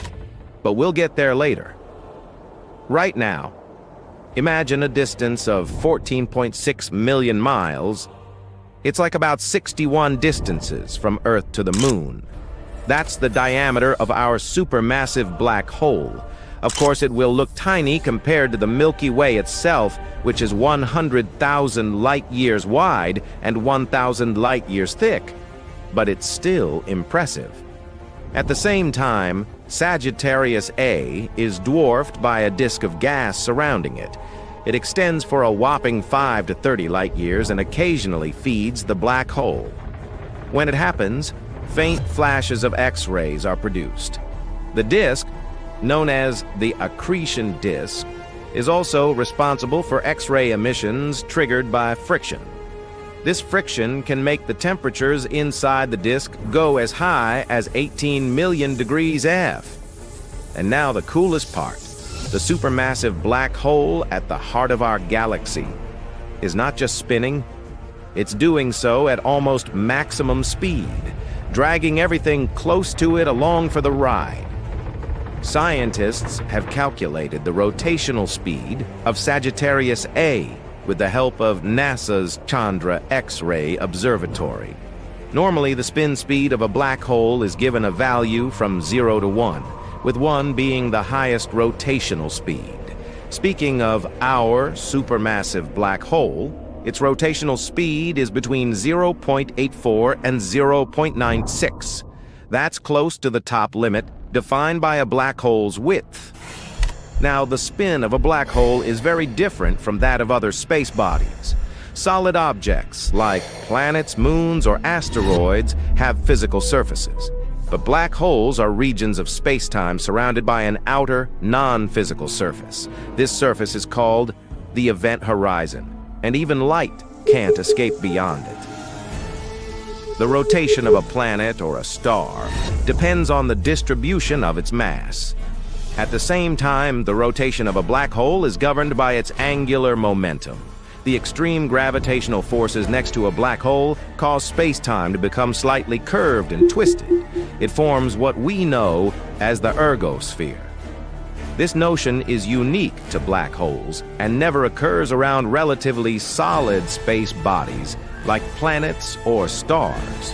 In other words, when black holes spin, they twist up the very fabric of space-time, dragging along the ergosphere and everything it contains. This phenomenon is known as frame dragging. Come to think of it, the name does make sense. Thanks to this dragging, we can observe weird visual effects around black holes. The theoretical maximum speed of a black hole is determined by how it grows after feeding on matter. As something falls into a black hole, it increases its spin. Plus, we should take into consideration the mass of a black hole. The more massive it is, the higher its gravitational pull is. And this makes it more challenging to increase the speed of the spin. Let me illustrate this idea. Our relatively not-so-heavy supermassive black hole, whose mass is equivalent to around 4.5 million suns, has a spin between 0.84 and 0.96, which is very fast. At the same time, a much heavier supermassive black hole at the heart of galaxy M87, which has a mass of 6.5 billion suns, is spinning just as fast, between 0.89 and 0.91. The solution to this mystery? This black hole is also feeding very rapidly, which allows it to increase its speed.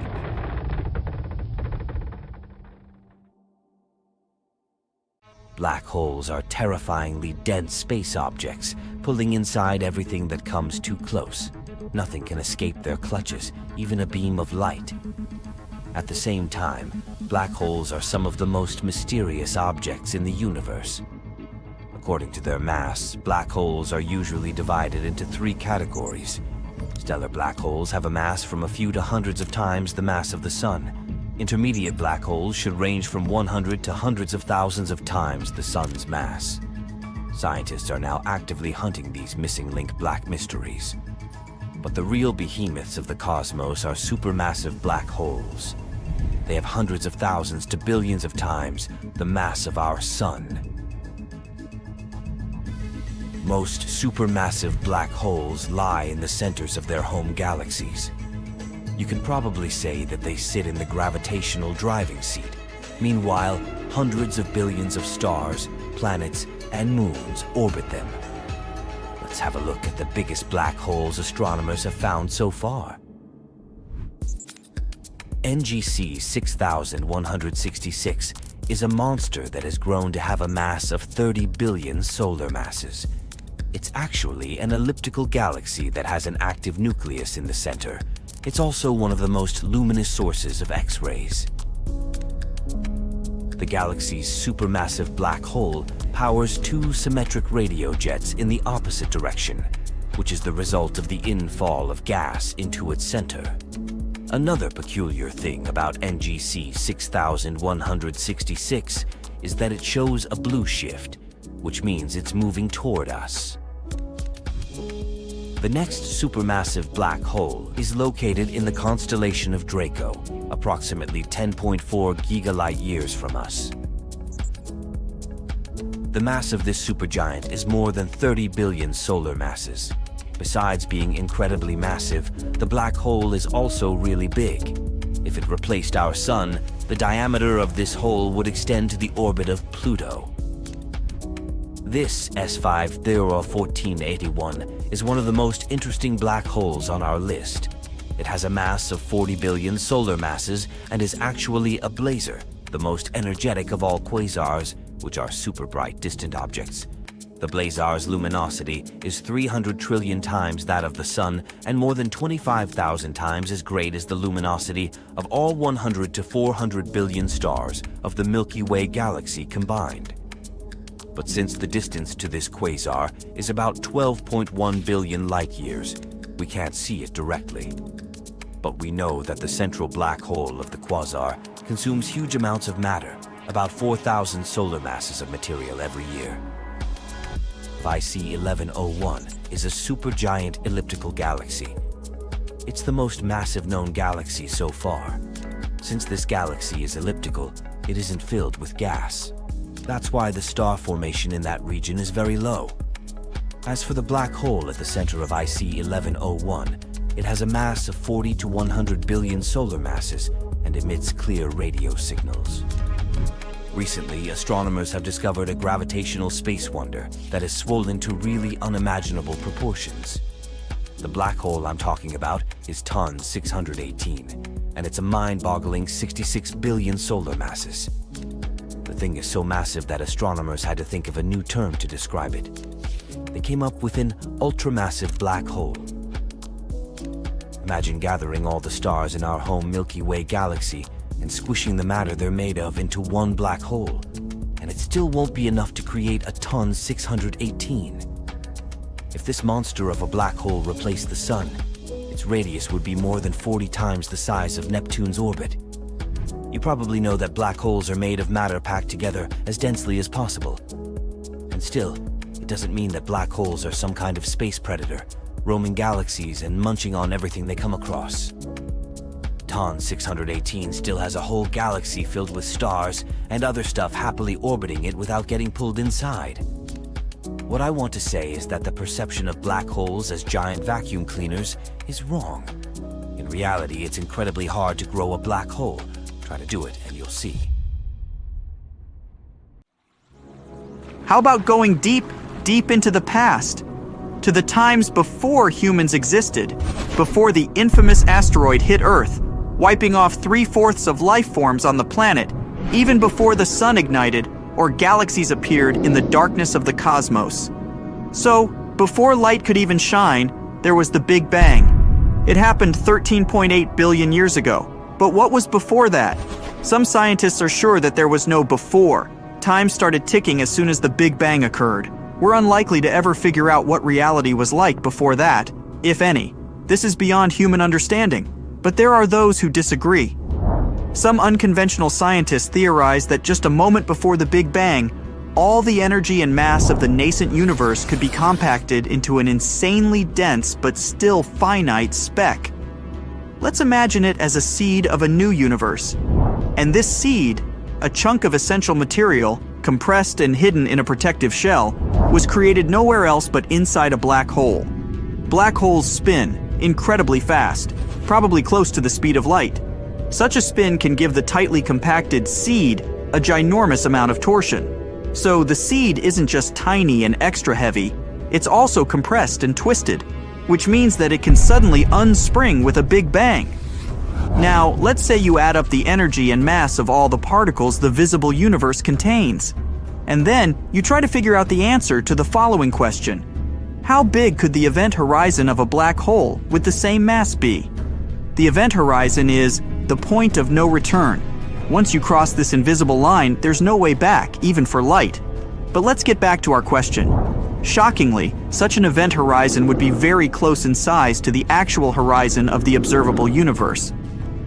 There's also this idea that became well known thanks to Stephen Hawking. According to it, every time a black hole appears in our universe, it probably gives rise to a baby universe. But you would only be able to visit such a universe if you crossed the event horizon and plunged inside the black hole. And as you know, once you did it, you wouldn't be able to return. In other words, right now, we might be living in a baby universe. But if some outsider is observing us at the moment, our world looks to them like a regular black hole. So in short, there could be a very old mother universe that forged a seed inside a black hole. This seed had its big bounce all those billions of years ago, and as a result, our universe came into existence. But even though since then it has kept growing and expanding, we might still be hidden behind the event horizon of our home black hole. There's also another idea. According to string theory, there's a multiverse of universes. Imagine our universe as a soap bubble. This bubble keeps expanding, and we live on its surface. String theory claims that our bubble isn't unique. There might be other bubbles out there, and all these bubbles move around, collide, sprout, or bud baby bubbles. In short, live their life. If we follow this theory, we might suppose that black holes are one-way doors between universes. And if you accidentally tumbled down the black hole in our home Milky Way galaxy, you'd end up in another universe. Or rather, not you, but what's left of you after falling through the insane weirdness of the black hole. In this case, this second universe wouldn't be inside ours. It would exist separately, and the black hole would merely be the link connecting them, like a shared route between two aspen trees. Whatever the truth, the danger is still there, lurking in the shadows. What if the black hole we live in decides to collapse? What if it pulls us deeper inside? Or if our world is just a bubble among trillions of other bubbles? What if it bursts one day?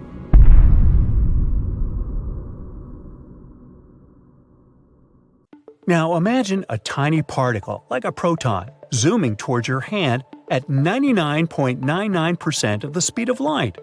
Would you feel anything at all when it hit you? The night of October 15, 1991, a mysterious particle zoomed through space with the power of entire stars packed into tiny atoms. Its energy was 40 million times the energy of the most powerful protons ever produced in our most advanced particle accelerators, like the Large Hadron Collider. Moreover, it was incredibly fast. Its luminous tail even broke the particle speed limit. According to some scientists, any particles going that fast should eventually slow down. But this one didn't follow the rules. It just kept going just a tiny bit slower than the speed of light. The scientist, John Lindsley, was so shocked he exclaimed, "Oh my God," when he first saw this data. So that's how they named this thing, the "Oh my God" particle. Now imagine a normal particle, like a photon, traveling through space alongside this crazy racer. Well, the OMG particle has energy that's 100 quintillion times greater than those of photons. From our point of view on Earth, it would take the photon over 215,000 years to gain even the tiniest lead. If we look at its energy, it would be like a baseball thrown at almost 60 miles per hour, which would hurt if it hit your bare hand. Ow!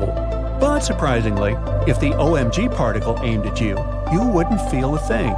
It would simply pass through your hand. It could scatter some other particles around, but overall, the impact would be unnoticeable. And it's all because of how cosmic rays work. You see, when you're in space, there are tons of invisible particles zooming around you at incredibly high speeds. They're like tiny supercharged balls of energy. These speedy particles are called cosmic rays. Now, we normally encounter the aftermath of their atmospheric dance at sea levels. Most of the cosmic rays consist of lone protons, with just a dash of heavier particles. The higher the energy, the rarer the ray. They come from various places in the universe. They come in two flavors: galactic cosmic rays from outside our solar system and solar energetic particles emitted from the sun. We're mostly protected from them thanks to our Earth's magnetic bubble, the magnetosphere. This protective shield deflects many charged particles, including cosmic rays, away from our planet or directs them toward the polar regions. And guess what they cause there? That's right, the famous, beautiful aurora borealis. The northern lights that we often see in the Arctic and Antarctic regions of the Earth are caused by travelers from outer space. But it's not like none of them ever reach our planet. In fact, we're surrounded by cosmic rays everywhere. Thousands of these rays are dancing around us every second. And they don't just surround us, they're hitting us and passing through our bodies. However, despite that, we don't feel a thing. That's because even though they're very energetic, they're still super small and low mass. In fact, they're so tiny that they often pass through the spaces between atoms and even inside the atoms themselves with minimal interaction. Because of all of this, we had no idea that they existed until the 1910s. A long time ago, scientists found out that the air high up in the sky has some special stuff called ionization. Ionization is when atoms or molecules gain or lose electric charges, turning into ions. In simpler terms, it's like giving a neutral thing, an atom or a molecule, a positive or negative charge. These charged particles then can do some interesting things. For example, they play a big role in electricity, allowing things like lights and electronic devices to work. In any case, scientists wanted to know where ionization comes from. They first thought it came from radioactive things in the ground. But then, in the early 1900s, a couple of scientists went up in balloons and found out that this ionization increases the higher you go. Turns out, something from space, not the sun, was making this ionization. Scientists learned a lot about them over the years, like where they come from and what they're made of. And that's how the cosmic rays were discovered. The mysterious OMG particle we've talked about was one of those cosmic rays. This particle was detected by the Fly's Eye camera in Utah in 1991, and to this day, it holds the record as the highest energy cosmic ray ever spotted. Obviously, it sparked scientists' curiosity. They wanted to find out where this supercharged particle came from and how it got its incredible speed. So they decided to investigate it. And the more they studied it, the more weird things they discovered. For example, they found out that time itself stretches out for this particle because of how insanely fast it is. Special relativity, an idea created by Albert Einstein, says that as you speed up, strange things happen. And when you get close to that light speed zone, time starts playing tricks. For example, if the OMG particle started its journey from a spot that's 1.5 billion light-years away, for the particle, it would feel like just around 2 days have passed by the time it reaches us on Earth. Since scientists discovered this amazing oh my god particle, they've found hundreds of similar super-energetic events happening in space. But it's extremely hard to find out why they move the way they do. All the theories have their own problems and bumps. One suspect is supernovas, massive star booms with magnetic fields and energy. However, it looks like even their great energy isn't quite enough to create an OMG particle. Another top suspect was Centaurus A, a nearby active galaxy. But the evidence for this one is tricky, because the Milky Way's magnetic field alters the paths of cosmic rays. Of course, there are some crazy and exotic possibilities, like topological defects from the Big Bang or mysterious interactions within dark matter. Scientists are exploring wild ideas as well. Who knows? Maybe it's really some crazy twist of physics. High-energy astrophysics is also super helpful for studying and understanding cosmic rays. This is a field of study that explores highly energetic stuff in space, like extreme cosmic events. Scientists are interested in understanding how cosmic rays are connected to these wild events happening out there. Unfortunately, even after almost 30 years of detective work, the true origin of the OMG particles remains a mystery. Luckily, recent studies might give us some hints for the answer. In the large deserts of Utah, there's a thing called the telescope array. It's searching for superfast particles called ultra-high-energy cosmic rays. Picture a massive grid of detectors spread across the desert, keeping an eye on particles all day long. And here's what it discovered recently. There's a specific area in the Ursa Major constellation. At first, scientists didn't think much of it, but then they analyzed the data thoroughly and realized it was important. This exceptional area is a warm spot where these cosmic rays might be coming from, and it has almost 100% chance of being real. It sounds like the universe's hidden energy source, but what is this source and why does it exist? Cosmic rays aren't just intriguing for astronomers, they also have earthly applications. In 2017, researchers used cosmic rays to discover a hidden void in the Great Pyramid of Giza. They used muon tomography, a method that examines cosmic rays penetrating solid objects. And this is how scientists unveiled the secrets of the ancient structure. Scientists also use them to look inside volcanoes. They use the same method as with pyramids. When these rays pass through a volcano, scientists can study how they move to create images of what's inside. This helps researchers figure out where different materials are in the volcano and keep an eye on any signs that it might become active. So, the more we learn about them, the more we learn about the mysteries of our universe. Scientists had to build better detectors to learn more. Thanks to all the new technology, they're learning things very rapidly. So let's see what truth they'll discover in the future. Uranus has a 22-year-long winter. On a planet like that, if it was habitable, everything would be frozen and covered in ice, white and gray desert all around. People would have to stock up on food and supplies, make extra sturdy buildings and homes, and always wear thick, warm clothes. Finally, transportation would be next to impossible. But thanks to the Sun, each planet in our solar system has unique weather, climate, and seasons. There are several reasons contributing to that. First of all, it's all about how far a planet is from the Sun. If a planet is close, like our neighbor Mercury, it gets a severe sunbath. But if it's far away, like the dwarf planet Pluto, it gets frigid even during summer. Now, think about how fast a planet spins. Planets that take their sweet time to rotate, like Mercury, have super long days and nights. That means one side gets toasty hot when the sun's out and freezing cold when it's dark. Earth is pretty balanced with its moderate spin speed. The atmosphere matters too. A thick atmosphere keeps temperatures from going wild. But if there's almost no atmosphere, things heat up and cool down immensely. The tilt of a planet's axis and the orbit shape are crucial as well. Even on Earth, places near the poles get 6 months of daylight and 6 months of night. And if a planet's path around the Sun is like an oval, it heats up and cools down more than it moves.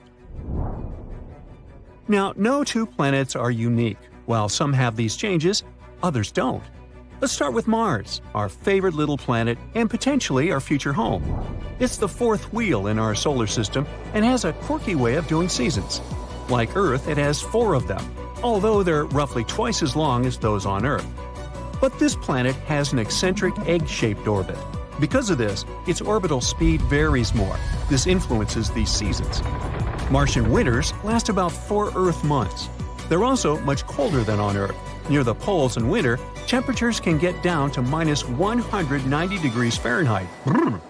One hemisphere grows an ice cap as winter rolls in, snatching about a quarter of the atmosphere as dry ice. Then, in spring, it gives it back. Mars also doesn't have the luxury of massive oceans like Earth to balance out its extreme temperatures. Scientists believe it might have had some of that in its early days, but now all the water is gone. With no water, Mars can hit very low temperatures in winter and hotter summer days.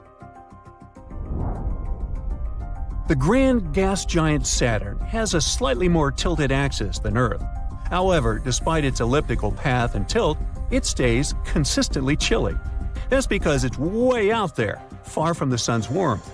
Even though it's summer, Saturn remains distant and doesn't get too cozy. It also has a thick atmosphere. The atmosphere on a planet acts like a temperature regulator. If some part gets too hot or cold, the atmosphere gently distributes this temperature across the planet. So, while one side might catch more sunlight during its equinox, the thick air ensures things stay relatively cool. Up high in Saturn's atmosphere, though, it's a different story. Temperatures can swing from seriously chilly in summer to an almost absurd minus 312 degrees Fahrenheit in winter. Uranus is the next planet, the ice giant. With an elliptical orbit and a serious distance from the Sun, it's stuck in a perpetual deep freeze.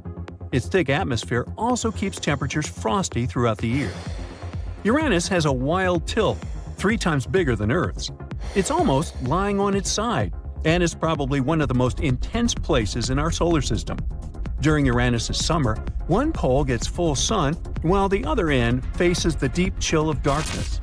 In fact, because of its weird tilt and rotation, Uranus is even colder than its more distant neighbor Neptune. As we mentioned, each season on Uranus lasts around 22 Earth years. That's as close as we get to George Martin's fantasy books. That's because Uranus takes a leisurely 84 years to complete one path around the Sun, so its journey through the year is very slow. The final planet in our solar system is Neptune. It's the most faraway icy giant.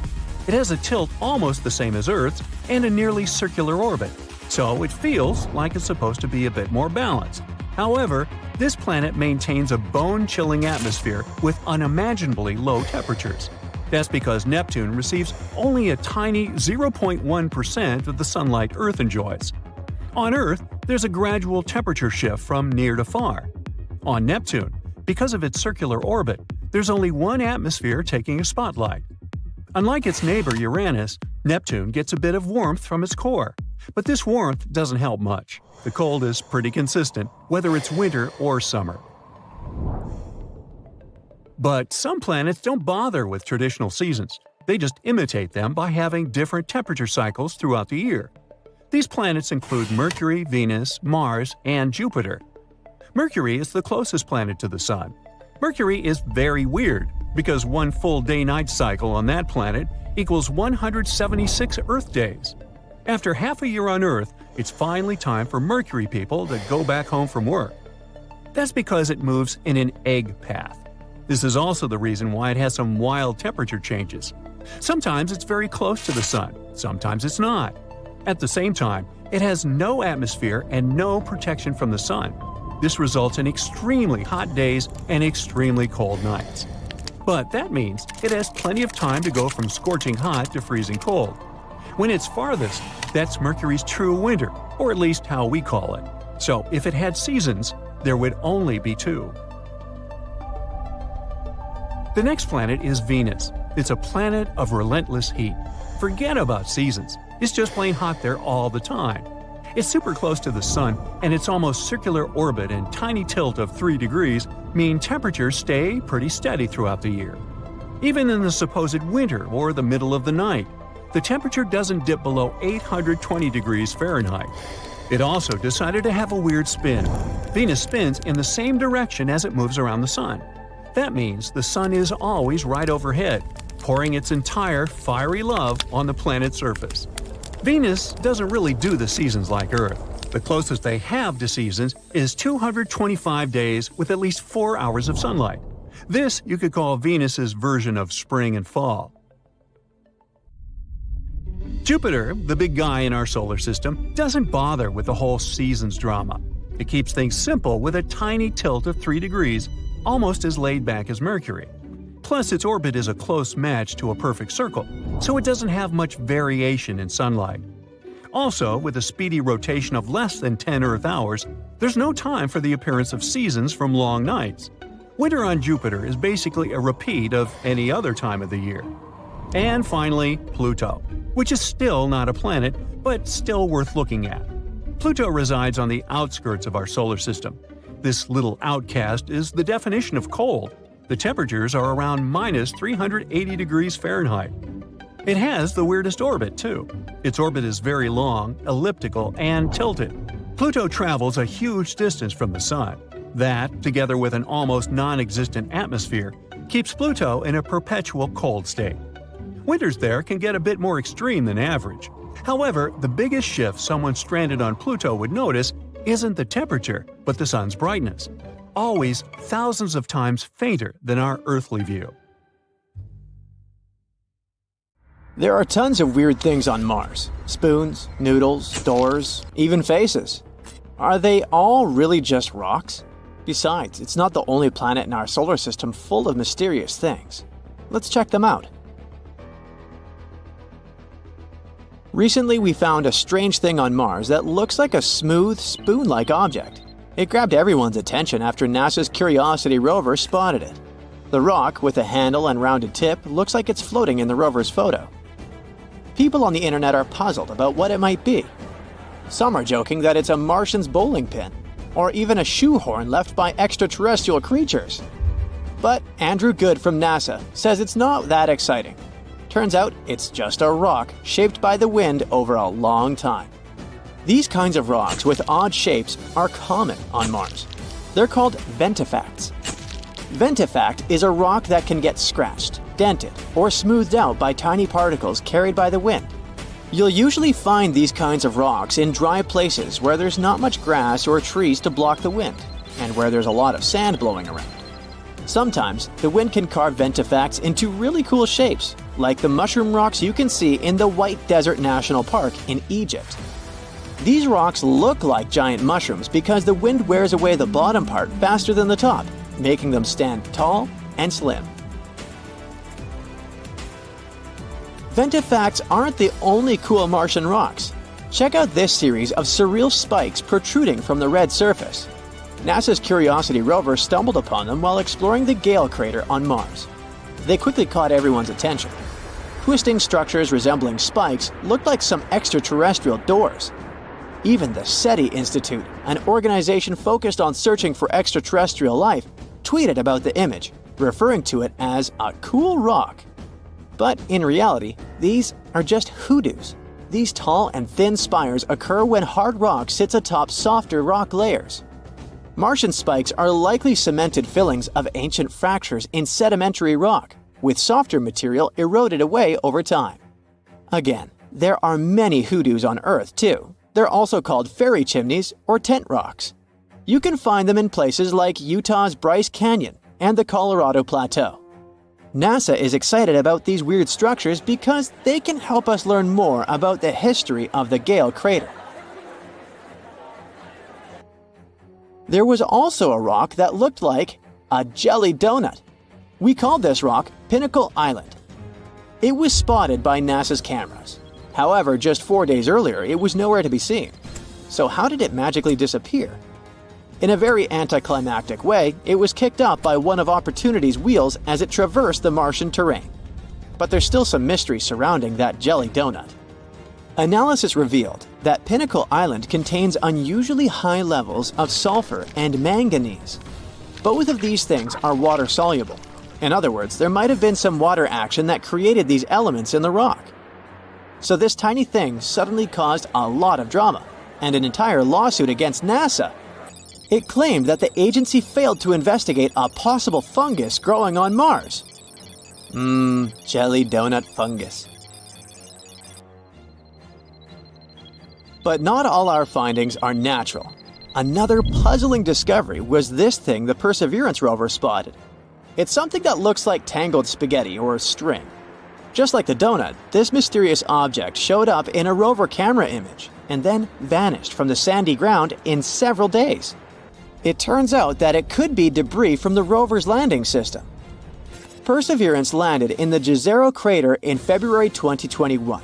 It had a rough landing and accidentally scattered debris around. Some of these debris pieces have been showing up in the rover's images for a while now.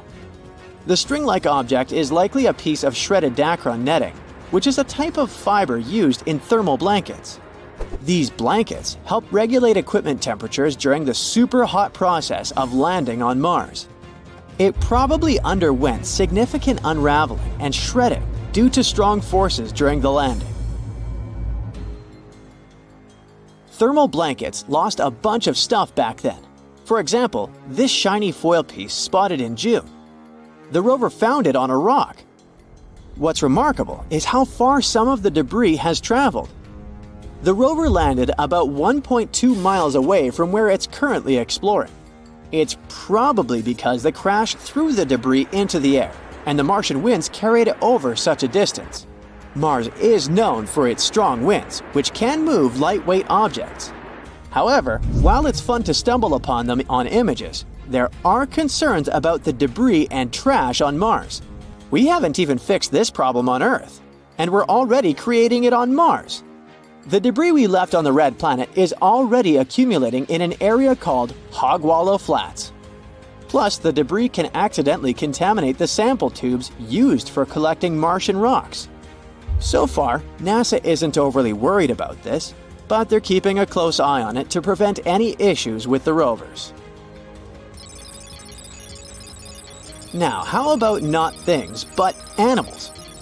Curiosity caused quite a stir when it captured something that looked like a rat on Mars. Some started speculating that it could be evidence of indigenous Martian life, or even that this rodent was brought along by Curiosity. But the Mars rat, once again, turned out to be just a weird rock. It looked interesting because of the natural processes like wind erosion and mechanical abrasion. We also found some worm-looking things. Curiosity snapped a picture of a formation that looks like worms wriggling across the Martian landscape. Despite its tiny size, this formation stands out with its unique shape and rough texture. It's probably made of durable material resistant to Mars's harsh erosion. And finally, our top mysterious finding is the face on Mars. Cydonia is a region on Mars that has captured both scientific and popular interest. It's located in Mars's northern hemisphere. It lies between heavily cratered regions to the south and relatively smooth plains to the north. There's a theory that the northern plains may have once been ocean beds. Maybe Cydonia was once a coastal zone. This place is full of interesting and beautiful features that tell us a lot about the history of the Red Planet. But its most interesting feature was the Martian face. This thing gained widespread attention when it was snapped by the Viking 1 orbiter in 1976. Some believed that it was evidence of a long-lost Martian civilization. At first, NASA dismissed it as a trick of light and shadow. But after some analysis, it turned out to be, yep, another rock. We also saw a face of a bear. It was captured by the high-resolution imaging experiment camera. In an image, we can see a circular fracture pattern that looks like a bear's head, with two craters forming the eyes and a V-shaped collapse structure like the nose. The head likely formed because something heavy settled on top of an old hole in the ground. This hole was filled with either lava or mud. The nose-like feature is speculated to be a volcanic or mud vent. But why do we keep seeing these strange things on Mars? Sometimes our brains can trick us into seeing things like faces or objects in rocks and other things. But these are just illusions called pareidolia. Pareidolia is a psychological phenomenon that makes us see familiar patterns or shapes, especially faces, where none actually exist. It's because the brain encounters something it doesn't recognize or understand right away. It tries to find things that look the most like this one. So it sees random patterns, textures, or sounds as something meaningful and recognizable. That's why a chair and clothes on it seems like a super creepy human-like figure at night. It also causes you to see faces or shapes in clouds, or hear recognizable sounds and even words in random noise. It's a fascinating proof of the power of our perception, but we also should be careful with it and not let our imagination run